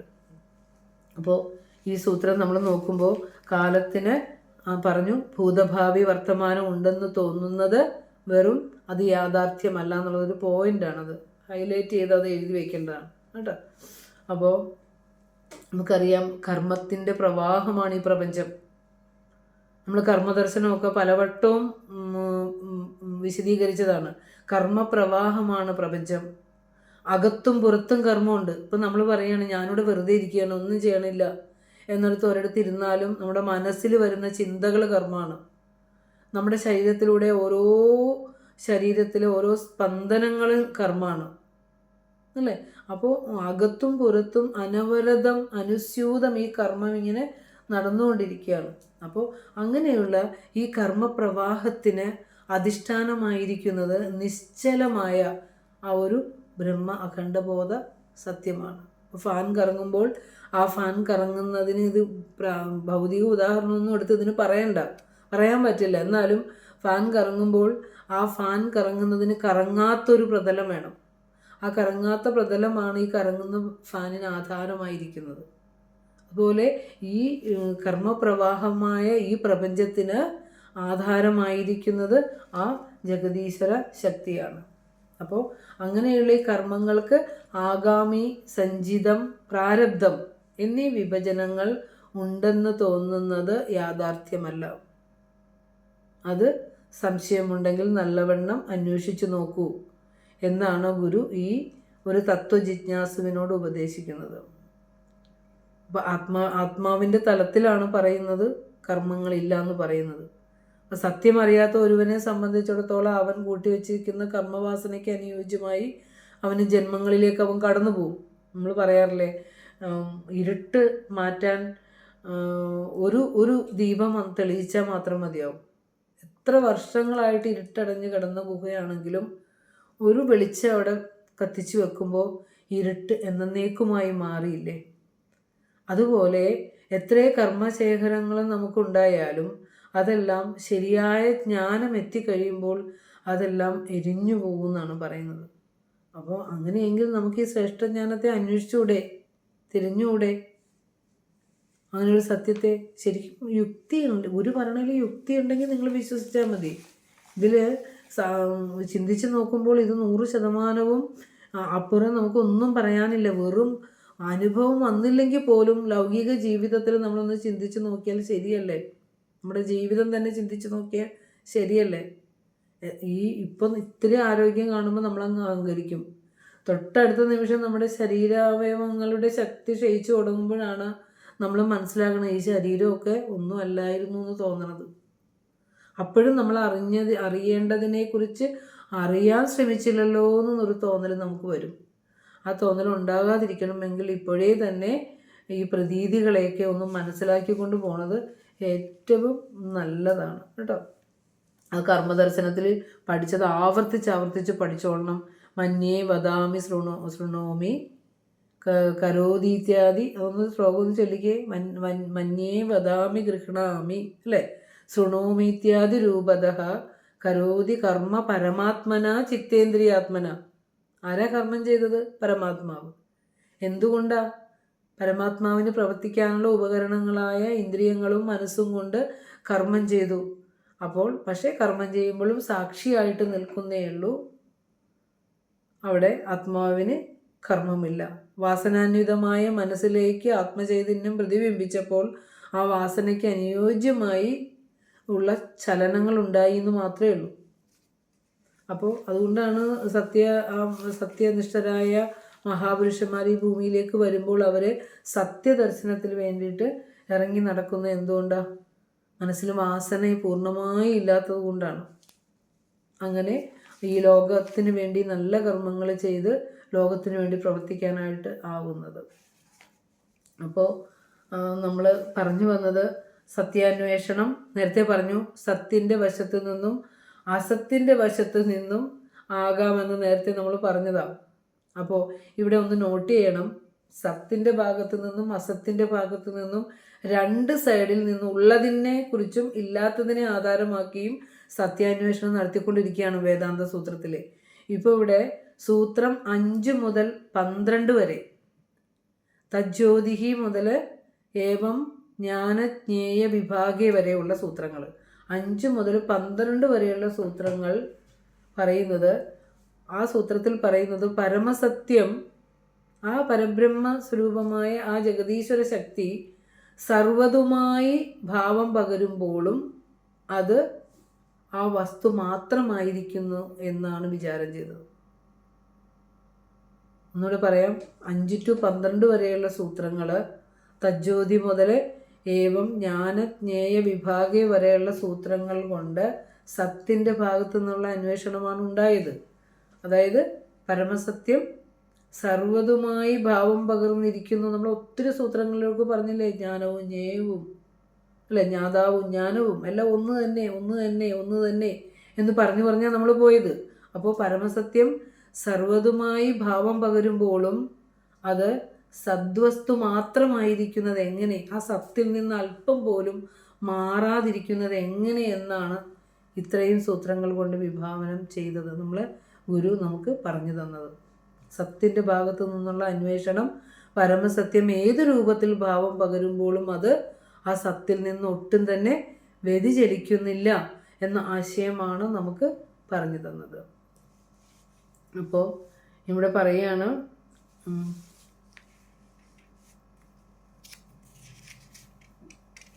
സൂത്രം 13 സൂത്രം മുതൽ പ്രപഞ്ച പ്രതീതിയാണ് ഇനി പറയുന്നത് കേട്ടോ. നമ്മൾ പറഞ്ഞു 5 മുതൽ 12 വരെയുള്ള സൂത്രങ്ങൾ സത്തിൻ്റെ ഭാഗത്തു നിന്നുള്ള അന്വേഷണമായിരുന്നു. ഏതൊക്കെ രീതിയിൽ ഭാവം പകർന്നപ്പോഴും ആ സത്യത്തിന് അതിൻ്റെ സ്വരൂപത്തെ വിട്ട് മാറിയിട്ടില്ല, ആ സ്വരൂപമായി തന്നെ നിലനിൽക്കുന്നു. ഇനി ആണ് നമുക്ക് 13 സൂത്രം മുതലാണ് പ്രപഞ്ച പ്രതീതിയുടെ ഭാഗത്ത് നിന്നുകൊണ്ടുള്ള അന്വേഷണം ഉണ്ടാകുന്നത് എന്നുള്ളതൊന്ന് കുറിച്ച് വയ്ക്കുക. അപ്പോൾ നമ്മൾ ആദ്യം പറഞ്ഞു, പരമസത്യത്തെ ആശ്രയിച്ച് നിൽക്കുന്ന ജഡവസ്തുക്കൾ വെറും പ്രതീതി മാത്രമാണ് എന്നാണ് ഒരു ബോധം, അത് ബേസാണ്. പരമസത്യത്തിൻ്റെ നമ്മുടെ ശരീരം പോലും, നമ്മുടെ ശരീരം ഇപ്പോൾ ഉണ്ടെന്ന് തോന്നുന്നു, ആ ശരീരം, ബാഹ്യമായ ശരീരം പ്രതീതിയാണ്, അതിനെ നിലനിർത്തിയിരിക്കുന്ന സത്യം മാത്രമാണ് ആ പരമമായിട്ടുള്ള ശാശ്വതമായിട്ടുള്ളത്. ശരീരം പ്രതീതിയാണ്, അതാണ് നമ്മളെ ഗുരു പഠിപ്പിക്കുന്നത്. ഈ പ്രതീതികൾ എന്തുകൊണ്ടാണ് നമുക്ക് ഉള്ളതുപോലെ അനുഭവപ്പെടുന്നത് എന്നാണ് നമ്മൾ ശ്രദ്ധിക്കേണ്ടത്. കാരണം ഗുരു പറഞ്ഞ വാക്കുകൾ 1, 2, 3 എഴുതിയിട്ട് വെക്കണം. നമ്മുടെ ശരീരത്തെക്കുറിച്ച് പറഞ്ഞ എന്താ, ശരീരം നീർക്കുമുള പോലെ നിലയേറ്റതാവുന്നു എന്ന് പറഞ്ഞു. പിന്നെന്താ, ഒന്നുണ്ട് നേരല്ലിതൊന്നും എന്ന് പറഞ്ഞു. അതുകൊണ്ട് മനുഷ്യർക്ക് എന്ത് വേണം, സത്യവും ധർമ്മവും വേണമെന്ന് പറഞ്ഞു. അതിനാൽ പരമാത്മാവല്ലാതെ വേറൊന്നുമില്ല എന്ന് ഗുരു പറഞ്ഞു തന്നു. ഇതൊക്കെ നമ്മൾ പറഞ്ഞല്ലോ, പ്രപഞ്ച സത്യം അറിഞ്ഞ ഒരു ആപ്തൻ്റെ ഉള്ളിൽ നിന്ന് വരുന്ന ശബ്ദപ്രമാണമാണ്. പ്രപഞ്ച സത്യത്തെ അറിഞ്ഞ അനുഭവിച്ച ഒരു മഹാഗുരു ഭൗതികത്തിലെ വാക്കുകൾ ഉപയോഗിച്ചത് പറയുകയാണ്. പക്ഷെ എന്നാലും ആ അനുഭവത്തിൻ്റെ അടുത്തൊന്നും വരില്ല. അനുഭവത്തെ പറയാൻ വാക്കില്ല. പക്ഷേ ഗുരു വാക്ക് ഉപയോഗിക്കുകയാണ്. ഓരോ വാക്ക് ഉപയോഗിച്ച് നമ്മളെ ഇങ്ങനൊരു സത്യമുണ്ട്, ഈ അനുഭവമാണ് നമ്മൾ എത്തിപ്പെടേണ്ട അവസ്ഥ എന്നൊക്കെ ഗുരു നമ്മെ ഓർമ്മിപ്പിക്കുകയാണ്. അപ്പോൾ ശരീരത്തിൻ്റെ നശ്വരതയെക്കുറിച്ച് ഗുരുവിൻ്റെ കൃതികളിൽ ഉടനീളം നിരവധി പദങ്ങൾ വാക്കുകൾ ശ്ലോകങ്ങളിലൂടെ ഗുരു പറഞ്ഞിട്ടുണ്ട്. അതെല്ലാം ഒന്ന് കണ്ടെത്തി ഒന്ന് ക്രോഡീകരിച്ച് വെക്കുക. ഒരു സെക്ഷൻ തിരിച്ച് വെക്കുക ഓരോന്നിനും. കർമ്മത്തെക്കുറിച്ച് ഗുരു എന്താ പറഞ്ഞേക്കണേ, ശരീരത്തെക്കുറിച്ച് ഗുരു എന്താ പറഞ്ഞേക്കണേ, ഭക്തിയെക്കുറിച്ച് ഗുരു എന്താ പറഞ്ഞേക്കണേ. നമുക്ക് നല്ല അസലായിട്ട് ഓരോ ടോപ്പിക് വൈസ് നമുക്ക് ഗുരുവിൻ്റെ ദർശനം അവതരിപ്പിക്കാൻ പറ്റും. അപ്പോൾ ഒന്ന് എന്തൊക്കെയാ പറഞ്ഞേ, അതിനാൽ പരമാത്മാവല്ലാതെ വേറൊന്നുമില്ല. കൃതി ഏതാണ്, സെൻറ്റൻസ് ഏതാണെന്നൊക്കെ മുഴുവൻ കണ്ടെത്തി എഴുതിക്കൊള്ളണം.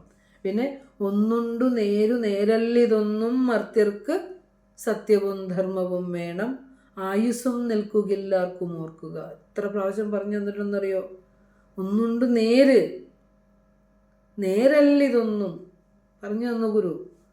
പിന്നെ ശരീരവും നീർക്കുമിള പോലെ നിലയറ്റതാകുന്നു അല്ലേ? അപ്പം ഇതൊക്കെ നമ്മൾ വീണ്ടും ആവർത്തിക്കുക. അപ്പം നമുക്കൊരു സംശയം തോന്നാൻ പാടില്ലേ, ഗുരു എന്തിനാണ് ഈ പ്രതീതിയിൽ ഇത്രയും പരിഷ്കരണങ്ങൾ നടത്തിയത്? എല്ലാം പ്രതീതിയാണെന്ന് പറഞ്ഞു. ഈ പ്രതീതിയിൽ എന്തിനാ ഗുരു ഇത്രയും പരിഷ്കരണങ്ങൾ നടത്തിയത്? ഈ പ്രപഞ്ചത്തിൽ എന്തിനായിരിക്കും? ഗുരു ഇവിടെ നമുക്ക് ശിവനെ പ്രതിഷ്ഠിച്ച് തന്നു, ക്ഷേത്രങ്ങൾ, ധാരാളം ക്ഷേത്രങ്ങൾ, ഓരോ പ്രദേശത്തെയും അധികരിച്ചുകൊണ്ട് ക്ഷേത്രങ്ങൾ തന്നു, ആശ്രമവും മഠവും തന്നു, ധർമ്മസംഘം തന്നു, ധർമ്മപരിപാലന യോഗം തന്നു അല്ലേ? അവിടുത്തെ മഹിതമായ ഉപദേശങ്ങൾ, കൃഷി ചെയ്യണം, മാനവരാശിയുടെ നട്ടെല്ലാണ് കൃഷി എന്ന് പറഞ്ഞു, വ്യവസായം കൊണ്ട് സമ്പന്നരാകണമെന്ന് പറഞ്ഞു, വിദ്യ കൊണ്ട് പ്രബുദ്ധരാകണമെന്ന് പറഞ്ഞു അല്ലേ? ഇതെല്ലാം ഗുരു എന്തിനാണ് ഈ സമൂഹത്തിൽ ഇത്രയും ഗുരു ചെയ്തത് എന്നാണെങ്കിൽ നമ്മൾ അറിയണം, ഈ ഒരു പ്രതീതിയിൽ നിന്നുകൊണ്ട് വേണം പ്രതീതിക്ക് അതീതമായ സത്യത്തിലേക്ക് എത്താൻ. അതിന് ഈ പ്രതീതിയിൽ നമുക്ക് നിൽക്കാൻ കഴിയണം. ഇത് പ്രതീതിയാണെന്ന് അറിയുകയും അതിൻ്റെ അപ്പുറത്തേക്ക് സഞ്ചരിക്കണമെങ്കിൽ ഇവിടെ അതിനൊരു സാഹചര്യം ഉണ്ടാകണ്ടേ? അതിന് ഇപ്പം മനസ്സടങ്ങാതെ നമുക്ക് ഒന്നിനെക്കുറിച്ചും ആത്മവിചാരം ചെയ്യാൻ സാധ്യമാകുകയില്ല. അതുകൊണ്ടാണ് ഈ പ്രപഞ്ചത്തിനെ ആദ്യം ഗുരു നമുക്ക് പരിഷ്കരിച്ച് തന്നു. ഈ സമൂഹത്തിൽ, നാം ജീവിക്കുന്ന സമൂഹത്തിൽ സ്വസ്ഥവും ശാന്തവുമായി ഇരിക്കാനുള്ള എല്ലാ വകകളും ഗുരു നമുക്ക് ചെയ്തു തന്നതിന് ശേഷമാണ് ഗുരു ഈ സത്യത്തിലേക്ക് എത്താനുള്ള വഴികൾ അടങ്ങിയ അവിടുത്തെ ദാർശനികമായ കൃതികളൊക്കെ നമുക്ക് തന്നത്. ഇപ്പോൾ ഈ കുറച്ച് കാലങ്ങളായിട്ടുള്ള ഗുരുവിൻ്റെ ദാർശനിക കൃതികളിലേക്കൊക്കെ ഓരോരുത്തരും എത്താൻ തുടങ്ങിയിട്ട്. എന്തുകൊണ്ടാണ്? ഞാൻ എപ്പോഴും എനിക്ക് അത്ഭുതം തോന്നുന്നതാണ്, ഇത്രയും ടഫായിട്ടുള്ള ഡ്രൈ ആയിട്ടുള്ള ഒരു സബ്ജക്റ്റ്. കാരണം സത്യം അറിയാത്ത ഒരുവനെ, അനുഭവമില്ലാത്ത ഒരുവനെ സംബന്ധിച്ചിടത്തോളം ഇത് കേൾക്കുമ്പോൾ ഒന്നും മനസ്സിലാവില്ല. പക്ഷെ ഞാൻ എപ്പോഴും ഓർക്കുന്നുണ്ട്, ഇതിനകത്തുനിന്ന് ഒരാൾ പോലും അങ്ങ് ലെഫ്റ്റായി പോകുന്നില്ല. നെറ്റിൻ്റെ പ്രോബ്ലം കൊണ്ട് അങ്ങനെ പോകുന്നെങ്കിലേ ഉള്ളൂ. അപ്പം ഞാൻ മനസ്സിലാക്കുന്നൊരു കാര്യം, ഗുരുവിൻ്റെ കൃതികൾ, ദാർശനികമായ കൃതികൾ, അല്ലെങ്കിൽ ഗുരുവിൻ്റെ ദർശനത്തെ ആഴത്തിൽ അറിയുവാൻ ഇന്ന് ജനത ഉത്സുകരാണ്. അത് ഒത്തിരി മനുഷ്യ മനസ്സുകളിലേക്ക് എത്തി തുടങ്ങിയെന്നുള്ളതിൻ്റെ ഒരു ഉദാഹരണമാണ് ഈ ക്ലാസ് കേൾക്കാൻ ഇത്രയും പേര് ഇതിലേക്ക് കയറുക എന്ന് പറഞ്ഞു കഴിഞ്ഞാൽ എപ്പോഴും ഒരു അത്ഭുതം പോലെ തോന്നുന്നതാണ്. അപ്പോൾ എപ്പോഴും പറയാനുള്ള സഹോദരങ്ങളെ, നമുക്ക് ചിലപ്പോൾ ഇതെല്ലാം പലപ്പോഴും ഡ്രൈ ടോപ്പിക്കായിട്ട് നമുക്ക് തോന്നാം. ചിലപ്പോൾ നമുക്ക് മനസ്സിലാകാതെ വരാം, ചിലപ്പോൾ നമുക്ക് സംശയങ്ങൾ വരാം.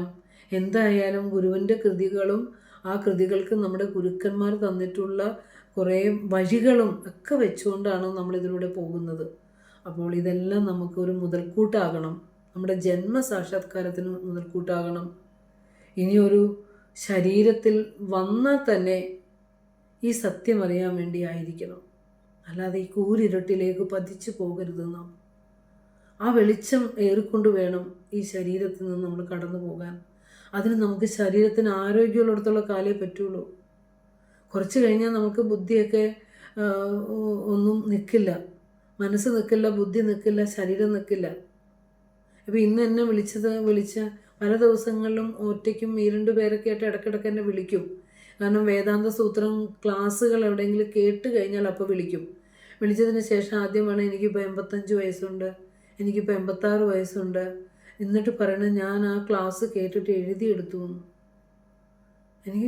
ഞാൻ സത്യം പറഞ്ഞു കഴിഞ്ഞാൽ വല്ലാതെ അവരെത്ര ബ്ലെസ്ഡ് ആണെന്ന് എനിക്ക് തോന്നി.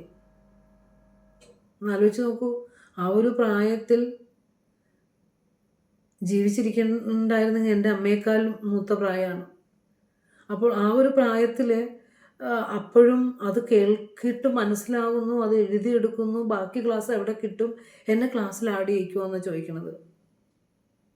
അപ്പോൾ അതൊക്കെ വരുമ്പോൾ ഗുരു പറഞ്ഞത് എത്രയോ ഫ്രൂട്ട്ഫുൾ ആയിരിക്കുന്നു. ഗുരു പറഞ്ഞില്ലേ 100 വർഷം കഴിയുമ്പോൾ ഇത് എല്ലാവരിലേക്കും എത്തും എന്ന് പറഞ്ഞത് ആ വർഷമാകണ്ട. അതിന് മുമ്പെല്ലാം തന്നെ നമ്മളൊക്കെ ഗുരുവിൻ്റെ കൃതികൾ ഇനി തൊടാത്ത കൃതികളൊന്നുമില്ല. ഓരോരുത്തരും അതിലേക്കൊക്കെ ഇങ്ങനെ വന്നു. അപ്പോൾ നമ്മൾ പറഞ്ഞു വന്നത് പരമസത്യത്തെ ആശ്രയിച്ച് നിൽക്കുന്ന ജഡവസ്തുക്കൾ വെറും പ്രതീതി മാത്രമാണെന്ന് പറഞ്ഞു. ഈ പ്രതീതികൾ എന്തുകൊണ്ടാണ് നമുക്ക് ഉള്ളതുപോലെ അനുഭവപ്പെടുന്നത് എന്നൊരു സത്യം നമ്മുടെ എല്ലാവരുടെ ഉള്ളിലുണ്ട്. ഇത് പ്രതീതിയായിട്ടും എന്തുകൊണ്ടാണ് നമ്മളിതിനെ മുറുകെ പിടിക്കുകയും എന്തുകൊണ്ടാണ് വീണ്ടും വീണ്ടും വീണ്ടും നമുക്കിത് ഉള്ളതാണെന്ന് ഇരിക്കുന്നത് എന്ന ചിന്തയുണ്ട്. അപ്പോൾ നമ്മൾ ചിന്തിക്കേണ്ടത് എന്താണെന്ന് വെച്ചാൽ എന്തുകൊണ്ടാണ് ഈ പ്രപഞ്ചത്തിന് ആധാരമായിരിക്കുന്ന സത്യം എന്താണ് എന്ന തരത്തിൽ നമ്മുടെ ചിന്ത വികസിപ്പിക്കണം എന്നാണ് ഗുരു പറയണം. അപ്പോൾ ആ സൂത്രം ഒന്നുകൂടി നോക്കാം. അതീതാഗാമിനോ രസത്വം യഥേതന്വിച്ഛത. അന്വിച്ഛത എന്ന വാക്കിനെ അന്വേഷിക്കണം എന്നർത്ഥം കേട്ടോ. ഏതത് അന്വിച്ഛത, യാതൊന്നിൽ നിന്നാണോ ഉണ്ടായത് ആ യാതൊന്നിനെ അന്വേഷിച്ച് കണ്ടെത്തണമെന്ന്. അപ്പോൾ നമ്മൾ എന്താ പറയുക, പരിചിന്തനം ചെയ്താൽ ഭൂതഭാവികളുടെ ഇല്ലായ്മ നമുക്ക് സ്പഷ്ടമായി മനസ്സിലാക്കാവുന്നതാണ് എന്നാണ്. അവിടെ നിങ്ങൾക്ക് ഗുരുവിൻ്റെ ജനി നവരത്ന പഞ്ചരിയിലെ മേലായ മൂലമതിയാലാവൃതം ജനനി എന്നുള്ള ശ്ലോകം എടുത്തിട്ട് നന്നായി പഠിക്കണം, വായിക്കണം. അപ്പോൾ അടുത്ത ക്ലാസ്സിൽ വരുമ്പോൾ ആ ശ്ലോകത്തിൻ്റെ ആശയം ഒന്ന് ഹൃദിസ്ഥമാക്കിയിട്ട് വരിക കേട്ടോ. മേലായ മൂലമതിയാലാവൃതം ജനനി നീ ലാസ്യമാടി വിടും ഈ കീലാല വായുവനല കോലാഹലം ഭുവനം ആലാപമാത്രമഖിലം കാലാദിയായ മൃദുനൂലാല നെയ്യുമൊരു ലീലാപടം ഭവതി മെയ് മേലാകെ മൂടുമതിനാൽ ആരും ഉള്ളതറിവിയില്ല. എന്തുകൊണ്ടാണ് ഈ അറിയാത്തത് എന്ന് ഗുരു അവിടെ ഉത്തരം പറഞ്ഞിട്ടുണ്ട്. എന്തുകൊണ്ടാണ് ഈ പ്രതീതികൾ എപ്പോഴും എനിക്ക് സത്യമാണ് എന്ന് തോന്നുന്നത് എന്ന് ഗുരു അവിടെ ഉത്തരം പറഞ്ഞിട്ടുണ്ട്. അതായത് നീ മേലായ മൂലമതി കൊണ്ട് അകവും പുറവും ആവൃതമാണ്. പരമസത്യത്താൽ നീ അകവും പുറവും നിറഞ്ഞിരിക്കുന്നു അല്ലേ? പക്ഷേ നിന്റെ സ്പന്ദനത്തിൽ നിന്നുണ്ടായ നാമരൂപങ്ങളെല്ലാം ആ പഞ്ചഭൂതങ്ങൾ കൂടിക്കലർന്ന ആണല്ലോ നാമരൂപങ്ങളായി ഇവിടെ വന്നിരിക്കുന്നതെല്ലാം. നീ സ്പന്ദിച്ചപ്പോൾ ആ സ്പന്ദനത്തിൽ നിന്നുണ്ടായ ഈ പ്രപഞ്ചം നാമരൂപങ്ങളോട് കൂടിയതാണ്. നാമരൂപാത്മകമായ പ്രപഞ്ചം നിന്റെ സ്പന്ദനം അനുസരിച്ച് രൂപം കൊണ്ടതാണ്. അത് കൂടിക്കലർപ്പാണ്. കോലാഹലം എന്ന് പറഞ്ഞാൽ എന്താ? കൂടിക്കലർപ്പാണ്. ഭൂമി, ജലം, ആകാശം, വായു, അഗ്നി, ഈ 5 എലമെൻറ്റ്സ് പ്രപഞ്ചത്തിലെ ഏത് വസ്തുവിൽ നോക്കിയാലും കാണാൻ പറ്റും. അതുകൊണ്ടാണ് ഗുരു പറയണത് കോലാഹലം ഭുവനം എന്ന് പറഞ്ഞിരിക്കുന്നത്. അത് ആലാപം മാത്രം എന്ന് പറഞ്ഞാൽ എല്ലാം നാമവും രൂപവും കൊണ്ട് നിറഞ്ഞിരിക്കുന്ന ഒരു കോലാഹലമാണ് ഈ പ്രപഞ്ചം എന്ന് പറയുന്നത്. അപ്പോൾ ഇവിടെ നിൻ്റെ ഈ നടന കേളിയിൽ ഇത് നിൻ്റെ ഒരു കളിയാണ്, ഒരു കേളിയാണ്. എന്തമ്പുരാൻ്റെ കളി, നിൻ്റെ കളിയാണ്. ഈ നടന കേളിയിൽ നീ എന്താ ചെയ്തേക്കണമെന്ന് വെച്ചാൽ ദേശം, കാലം തുടങ്ങിയ എന്താ പറയുക ബലമില്ലാത്ത നൂലുകൊണ്ട് നെയ്ത വസ്ത്രം കൊണ്ട് നിൻ്റെ ശരീരത്തെ മൂടി. അതാണ് പറ്റിയത്. ദേശം, കാലം തുടങ്ങി, ദേശം കാലമാണ് ഈ പ്രപഞ്ചത്തിൽ നിലനിർത്തുന്ന പ്രപഞ്ച വ്യവഹാരങ്ങളിൽ, അതില്ലാതെ പറ്റില്ല. അപ്പോൾ ദേശവും കാലവുമാകുന്ന ആ ബലമില്ലാത്ത നൂലുകൊണ്ട് നെയ്ത വസ്ത്രത്താൽ നീ നിൻ്റെ ശരീരത്തെ മൂടിയിരിക്കുക എന്ന് ഗുരു പറയും. എന്തുള്ള പ്രയോഗം നോക്കൂ. ദേശവും കാലവും, കാലാദിയായ കാലം, ആദി കാലം ദേശമായ മൃദുനൂലാല നെയ്യും ബലമില്ലാത്ത നൂലുകൊണ്ട് നെയ്ത ലീലാപടം, കളിവസ്ത്രം പെട്ടെന്ന് പൊട്ടിച്ച് കളയാവുന്നതാണത്. ആ കളിവസ്ത്രം കൊണ്ട് നീ മെയ്ലാകെ മൂടി നിന്റെ സ്വരൂപത്തെ മറച്ചുകൊണ്ട് ഒരു നേർത്ത സ്ഥലം കൊണ്ട് എളുപ്പത്തിൽ പൊട്ടിച്ച് കളയാവുന്ന ഒരു വസ്ത്രം കൊണ്ട് നീ മൂടിയിരിക്കുന്നത് കൊണ്ട് നീ ആ പരമസത്യമാണെന്ന് എനിക്കറിയാതെ ഞാൻ ഈ ദേശത്തിലും കാലത്തിലും ഒക്കെ ഭ്രമിച്ചിരിക്കുകയാണെന്നാണ് പറയണത് അല്ലേ. അപ്പോൾ അതുകൊണ്ട് ആർക്കും സത്യം എന്തെന്ന് പിടികിട്ടുന്നില്ല. അപ്പോൾ ഈ ദേശകാലങ്ങളെ നമ്മൾ കടക്കണം എന്നർത്ഥം. അപ്പോൾ പിന്നെ നമുക്കിത് ഇപ്പം 45 ആകുമ്പോൾ നമ്മൾ നിർത്തണം. ശനിയാഴ്ച എന്നൊരു ദിവസം വരും, ഇന്ന സ്ഥലമുണ്ട്, ഇന്ന സമയമുണ്ട്. അങ്ങനെ സ്ഥലവും ദേശവും കാലവും ഒക്കെ ആധാരമാക്കിയാണ് പ്രപഞ്ചത്തിലെ എല്ലാ കർമ്മങ്ങളും നടക്കുന്നത്. അപ്പോൾ അതുകൊണ്ട് ഒരു പറയാണ്, മനുഷ്യബുദ്ധിക്ക് എപ്പോഴും കാലം, ദേശം, നിമിത്തം ഈ 3 കാര്യങ്ങളെ ആശ്രയിക്കാതെ നമുക്ക് യാതൊന്നിനെയും കുറിച്ച് ഇവിടെ ചിന്തിക്കാൻ പറ്റില്ല. വെറുതെ ചിന്തിച്ച് നോക്കിയേ, 3 കാര്യങ്ങൾ, ദേശം, കാലം, നിമിത്തം, ഇതിനെ 3നെയും ആശ്രയിക്കാതെ ഈ പ്രപഞ്ച വ്യവഹാരം നമുക്ക് സാധ്യമല്ല. അപ്പോൾ ഇവിടെ കാലം എന്ന് പറഞ്ഞാൽ നമ്മളിപ്പോൾ ചോദിക്കില്ല എപ്പോഴാണ് ക്ലാസ് എന്ന് ചോദിച്ചാൽ കാലമായി. എവിടെയാണ് ക്ലാസ്? ദേശമായി അല്ലേ. ഇനി ഇത് ഏതിൽ നിന്നാണ് ഉണ്ടായത് എന്നുള്ള ചോദ്യം ഉണ്ടല്ലോ. ഏതിൽ നിന്ന്, എവിടെ നിന്ന്, അത് നിമിത്തമാണ്. അപ്പോൾ ദേശം, കാലം, നിമിത്തം ഈ 3 ചോദ്യങ്ങൾ എന്താ പറയുക, സ്വാഭാവികമായി ഒരു വസ്തുവിനെ കുറിച്ച് അന്വേഷിക്കുമ്പോൾ ഉണ്ടാവാറുണ്ട്. ഏത് വസ്തുവിനെ കുറിച്ച് അന്വേഷിക്കുമ്പോഴും 3 ചോദ്യം നമ്മുടെ മുന്നിൽ വരും. ഒന്ന് എപ്പോൾ, അടുത്തത് എവിടെ, അടുത്തത് ഏത് കാരണമായി, ഏതിൽ നിന്ന്. 3 ചോദ്യങ്ങളും ഒരു വസ്തുവിനെ കുറിച്ചുള്ള ബേസിക്കായിട്ട്, അതിലൂടെ അല്ലാതെ നമുക്ക് കടന്നു പോകാൻ പറ്റില്ലെന്നർത്ഥം. അപ്പോൾ ഈ 3 കാര്യങ്ങൾക്കും ഉത്തരം നൽകാൻ കഴിയാത്തത് കൊണ്ടാണ് പ്രപഞ്ചം ഇന്നും അജ്ഞാതമായി നിലനിൽക്കുന്നത്. എപ്പോഴുണ്ടായി, എവിടെ ഉണ്ടായി, ഏതിൽ നിന്നുണ്ടായി അല്ലേ. ഇത് അനുഭവിച്ചവർക്ക് പറയാൻ പറ്റും, അനുഭവിക്കാത്തവർക്ക് ഇപ്പോഴും ഈ പ്രപഞ്ചം ഒരു രഹസ്യമായി തന്നെ നമുക്ക് തുടരുകയാണ്. ഇതിൻ്റെ ഉത്തരം തേടലാണ് ഗുരുവിൻ്റെ കൃതികളിലൂടെ ചെയ്യുന്നതെന്നർത്ഥം. അപ്പോൾ ഇതിലേതെങ്കിലും ഒന്നിന് ഉത്തരം കിട്ടിയാൽ ബാക്കി എല്ലാത്തിൻ്റെ ഉത്തരമായി എന്നും പറയുന്നുണ്ട്. കാരണം നിങ്ങൾക്ക് ഇപ്പോൾ പറഞ്ഞത് മനസ്സിലായിട്ടില്ല എന്ന് എനിക്ക് മനസ്സിലായി. കാരണം അതിന് ഉദാഹരണമായിട്ട് ഞാൻ മറ്റൊന്നും കൂടി പറയാം. നിർവൃതി പഞ്ചകത്തിലെ ശ്ലോകം 3 എടുത്ത് വയ്ക്കുക.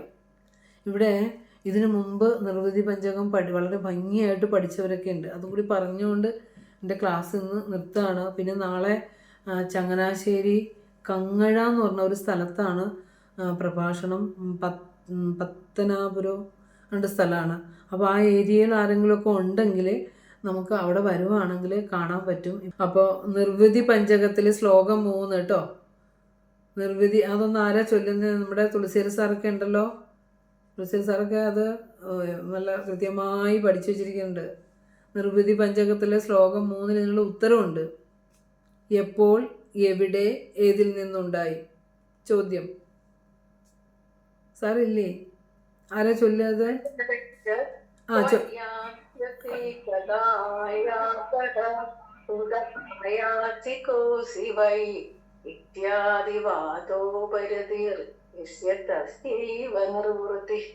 കണ്ടോ?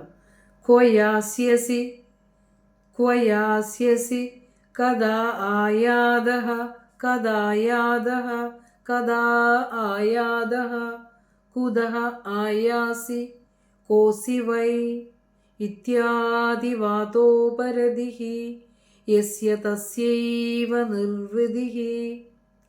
ചോദിക്കുക, ക്വ യാസ്യസി, ക്വ നീ എവിടേക്ക് പോകുന്നു? കാരണം രമണ മഹർഷിയുടെ ആശ്രമത്തിലെത്തിയപ്പോൾ ചോദ്യങ്ങളൊന്നും ഉണ്ടായില്ല. ഏത് ചോദ്യം ചോദിച്ചു പോയാൽ, രമണ മഹർഷിയുടെ വാ തുറന്ന് ഒരു ചോദ്യം ചോദിച്ചു പോയാൽ ആ മുനിയുടെ ആ നില പോയി എന്നർത്ഥം. അപ്പോൾ ഗുരു ആ മുനിയേക്കാൾ മൗനഭാവത്തിൽ അമർന്ന ഋഷീശ്വരനാണെന്ന് ഇതിൽ കൂടുതൽ എന്താ തെളിവ് വേണ്ടത്? കൂടെ ഇരുന്നവർക്കൊക്കെ തോന്നി, ഇതെന്ത് ഇവരൊന്നും മിണ്ടാത്ത, ഞങ്ങളൊക്കെ എത്ര ആഗ്രഹിച്ചിരുന്നു ഇവരൊന്നും മിണ്ടാൻ, ഏത് വിഷയമായിരിക്കും ഇവർ സംസാരിക്കുക, അങ്ങനെയൊക്കെയായിരുന്നു ചിന്ത. പക്ഷേ ഗുരു പറയുക എവിടെ? ഗുരു എല്ലാവരും ഞെട്ടിച്ചു കളഞ്ഞു. കോ യാസ്യസി അല്ലേ, നീ എവിടേക്ക് പോകുന്നു എന്നൊന്ന് ചോദിച്ചായിരുന്നെങ്കിൽ അവൻ നിർവൃതി അനുഭവിക്കുന്നവനാവില്ലായിരുന്നു എന്നാ പറയാം.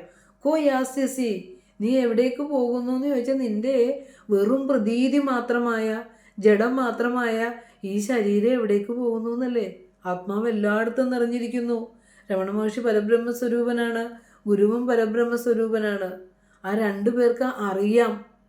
അറിയില്ലെങ്കിലല്ലേ നീ ആരാണ്, എവിടേക്ക് പോകണമെന്നൊക്കെ ചോദിക്കേണ്ട കാര്യമുള്ളൂ. വ്യക്തമായിട്ടറിയാം. അപ്പം അതുകൊണ്ട് ചോദ്യം ചോദിക്കേണ്ട കാര്യമുണ്ടോ?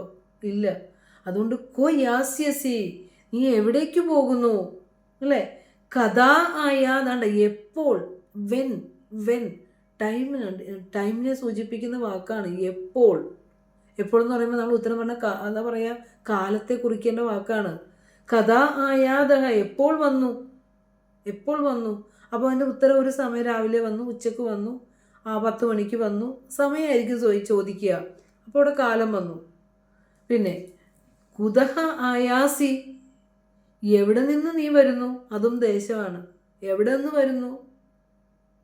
ജഡമായ ആ ഒരു ദേശത്ത് നിന്ന് ജഡമായ ഒരു ശരീരം വന്നോ, എവിടെ നിന്ന് വന്നു എന്ന് ചോദിക്കേണ്ട ആവശ്യമില്ല.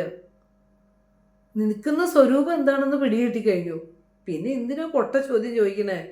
അപ്പോൾ നമ്മളൊക്കെയാണ് പൊട്ട ചോദ്യങ്ങൾ ചോദിക്കുന്നത്. അപ്പോൾ എവിടെ നിന്ന് വരുന്നു? കോസി, നീ ആരാന്ന് ചോദിക്കുമോ രമണ മഹർഷി? ഇല്ല. നീ ആരാണ്? ഇത്യാദി വാദ ഉപരതിഹി, ഇത്യാദി ഇത്തരത്തിലുള്ള വാദങ്ങൾ, ചോദ്യങ്ങളിൽ നിന്ന് ഉപരതി, ആരാണോ പിന്തിരിയുന്നത്, തസ്യൈവ നിർവൃതി, അവനാണ് ആത്മാനന്ദം അനുഭവിക്കുന്നവൻ. ചോദ്യങ്ങൾ ചോദിക്കാതിരുന്ന 2 ഋഷിമാരുടെ നമ്മൾ വെറുതെ പ്രൗഢിക്ക് വെച്ച് പറയും, കണ്ടോ അവർ തമ്മിൽ കണ്ടിട്ട് സംസാരിച്ചില്ല എന്ന്. അതിൻ്റെ പൊരുളെന്താ? സംസാരിക്കാൻ അവിടെ വിഷയമില്ല. എത് ലബ്ധ്വാ പുമാൻ തൃപ്തോ ഭവതി മുക്തോ ഭവതി അമൃതോ ഭവതി. കിട്ടേണ്ടത് കിട്ടിക്കഴിഞ്ഞാൽ, അറിയേണ്ടത് അറിഞ്ഞു കഴിഞ്ഞാൽ തൃപ്തനായി, മുക്തനായി, അമൃതനായി. പിന്നെ ഒന്നും അവിടെ ചോദ്യമില്ല. ചോദ്യങ്ങളെല്ലാം അവസാനിക്കുന്നു പരമസത്യത്തിലെത്തുമ്പോൾ എന്നതിൻ്റെ തെളിവാണ് ആ ഋഷീശ്വരൻ. ഗുരു ആരാണെന്നുള്ളതിൻ്റെ ഉത്തരം നിർവൃതി പഞ്ചകം തന്നെ ഒന്ന് നോക്കിയാൽ മതി. ആലോചിച്ച് നോക്കൂ. ഗുരു തന്നെ ശിഷ്യന് പറഞ്ഞു കൊടുക്കുമായിരുന്നു ആ സമയത്ത്. അപ്പോൾ കോ യാസ്യസി, എവിടെ നിന്ന് എന്ന് പറയുക, നീ എവിടേക്ക് പോകുന്നു. യാസ്യസി എന്ന് പറഞ്ഞാൽ യാതി എന്നുള്ളതിൻ്റെ ഭാവികാലാണ് കേട്ടോ. നീ എങ്ങോട്ടേക്ക് പോകും എന്നുള്ള അർത്ഥമാണ്. പിന്നെ കഥാ ആയാതഹ, എപ്പോൾ വന്നു. നമ്മൾ വെറുതെ ആണെന്ന് ചോദിക്കില്ലേ, എപ്പോൾ പോന്നു, എപ്പോൾ വീട്ടിൽ നിന്ന് ഇറങ്ങി, എപ്പോൾ ഇവിടെ എത്തി എന്നൊക്കെ ചോദിക്കില്ലേ, പൊട്ട ചോദ്യങ്ങൾ. അപ്പം ഇല്ലാത്ത പ്രതീതിയിൽ നിന്ന് ഇല്ലാത്ത ചോദ്യങ്ങൾ ആരും ചോദിക്കില്ല, അനുഭവസമ്പന്നന്മാരായ ജ്ഞാനികൾ. അപ്പോൾ കഥ ആയാതഹ, എപ്പോൾ വന്നു. കുതഹ ആയാസി, എവിടെ നിന്നും വരുന്നു. കോസി, നീ ആരാകുന്നു. കഹ അസി കോസി, നീ ആരാകുന്നു. ഇത്തരത്തിലുള്ള ചോദ്യങ്ങൾ ആർക്കാണോ ഇല്ലാത്തത്, ഈ ചോദ്യങ്ങളിൽ നിന്ന് ആരാണോ പിന്തിരിയുന്നത്, അവനാണ് നിർവൃതി അനുഭവിക്കുന്നത്, ആനന്ദം അനുഭവിക്കുന്നത്, ആത്മാനന്ദം അനുഭവിക്കുന്നത്. ഭൗതികതയിലാണ് ചോദ്യങ്ങളുള്ളത്, ആത്മീയതയിൽ ചോദ്യങ്ങളില്ല. ഒരു ചോദ്യം കിട്ടിയാൽ മതി നമുക്ക് ഭൗതികത, അത് ചോദിച്ചുകൊണ്ട് എത്രയോ ചോദ്യങ്ങളിലേക്ക് പോവാം. ആത്മീയതയിൽ ഒന്നേ ഉള്ളൂ, അധികം ചോദ്യങ്ങളില്ല. അപ്പോൾ അവിടെ എവിടേക്ക് പോകുന്നു അല്ലേ, നീ എവിടെ നിന്നും വരുന്നു എന്നൊക്കെ പറയുമ്പോൾ അത് ദേശത്തെ കുറിക്കുന്ന വാചകമാണ്. എവിടേക്ക് പോകുന്നു, എവിടെ നിന്ന് വരുന്നു. എപ്പോൾ വന്നു എന്ന് ചോദിച്ചാൽ അത് കാലത്തെ കുറിക്കുന്ന വാചകമാണ്. നീ ആര് എന്ന് ചോദിച്ചാൽ വ്യക്തിയെ കുറിക്കുന്ന വാചകമാണ്. ആത്മാവ് വ്യക്തിയല്ല, എങ്ങും നിറഞ്ഞിരിക്കുന്നതാണ്. അവിടെ ദേശകാലങ്ങളില്ല, വ്യക്തിഭേദങ്ങളില്ല അല്ലേ. അപ്പോൾ ഭേദചിന്തയുടെ അടിസ്ഥാന ശിലകൾ ഏതൊക്കെയാണെന്ന് ചോദിച്ചു കഴിഞ്ഞാൽ ദേശവും കാലവും വ്യക്തിയുമാണ്. ഇത് അതെ അതെ, എപ്പോൾ വന്നു എന്നുള്ളത് കാലത്തെ സൂചിപ്പിക്കുന്നു. എപ്പോൾ എന്നുള്ള സമയത്തെയാണല്ലോ സൂചിപ്പിക്കുന്നത്, അത് കാലത്തെ സൂചിപ്പിക്കുന്നു. അപ്പോൾ ഏതാണ് ഭേദചിന്തയുടെ അടിസ്ഥാന ശിലകൾ? ദേശം, കാലം, വ്യക്തി. ഭേദചിന്ത മനുഷ്യരിൽ വരുത്തുന്ന 3 കാര്യങ്ങളാണ് ദേശവും കാലവും വ്യക്തിയും. അപ്പോൾ എന്താ, ഇവയ്ക്ക് യാതൊരു വസ്തുസത്തയും ഇല്ല. അതുകൊണ്ടാണ് അനാവശ്യ ചോദ്യങ്ങളൊന്നും അവിടെ ഉണ്ടാകാത്തത്. അപ്പോൾ ഈ ഭേദചിന്തകളിൽ മുഴുകിയിട്ട് കഴിയുന്നിടത്തോളം മനസ്സിന് നിർവൃതി അനുഭവിക്കാനാവില്ല എന്ന്. അപ്പോൾ നിർവൃതിദായകനായ അനുഭവശാലിയായ ഒരു മഹാഗുരുവിൻ്റെ അനുഭവത്തിൽ നിന്ന് ഊറി വന്ന ദാർശനികമായ തലങ്ങൾ നമ്മൾ പറയുകയാണ്, വാക്കുകൊണ്ട് പറയുകയാണ്. ആ വാക്കുകൾക്ക് ചൈതന്യം പകരണം ഭഗവാൻ. ആ വാക്കുകൾ നമ്മളിൽ ചൈതന്യമാകണം, വെളിച്ചമാകണം, പ്രകാശമാകണം. അതിന് ഗുരുവിൻ്റെ അനുഗ്രഹം വേണം. ആ മഹാഗുരുവിൻ്റെ അനുഗ്രഹം ഞങ്ങളിൽ ഓരോരുത്തരിലേക്കും ചൊരിയണേ ഭഗവാനെ എന്ന് പ്രാർത്ഥിച്ചുകൊണ്ട് ഇന്നത്തെ ക്ലാസ് ഇവിടെ ഉപസംഹരിക്കുകയാണ്. ഇതിൻ്റെ ബാക്കി ഭാഗം നമുക്ക് അടുത്ത ക്ലാസ്സിലെടുക്കാം. ജിജ്ഞാസുക്കൾക്ക് ഏവർക്കും നമസ്തേ. ഓം പൂർണ്ണമദ പൂർണ്ണമിദം പൂർണ്ണാത് പൂർണ്ണമുദച്യതേ പൂർണ്ണസ്യ പൂർണ്ണമാദായ പൂർണ്ണമേവാവശിഷ്യതേ. ഓം ശാന്തി ശാന്തി ശാന്തി. ശ്രീനാരായണ ഗുരുർപ്പണമസ്തു. ഗുരു ഓം തത്സത്.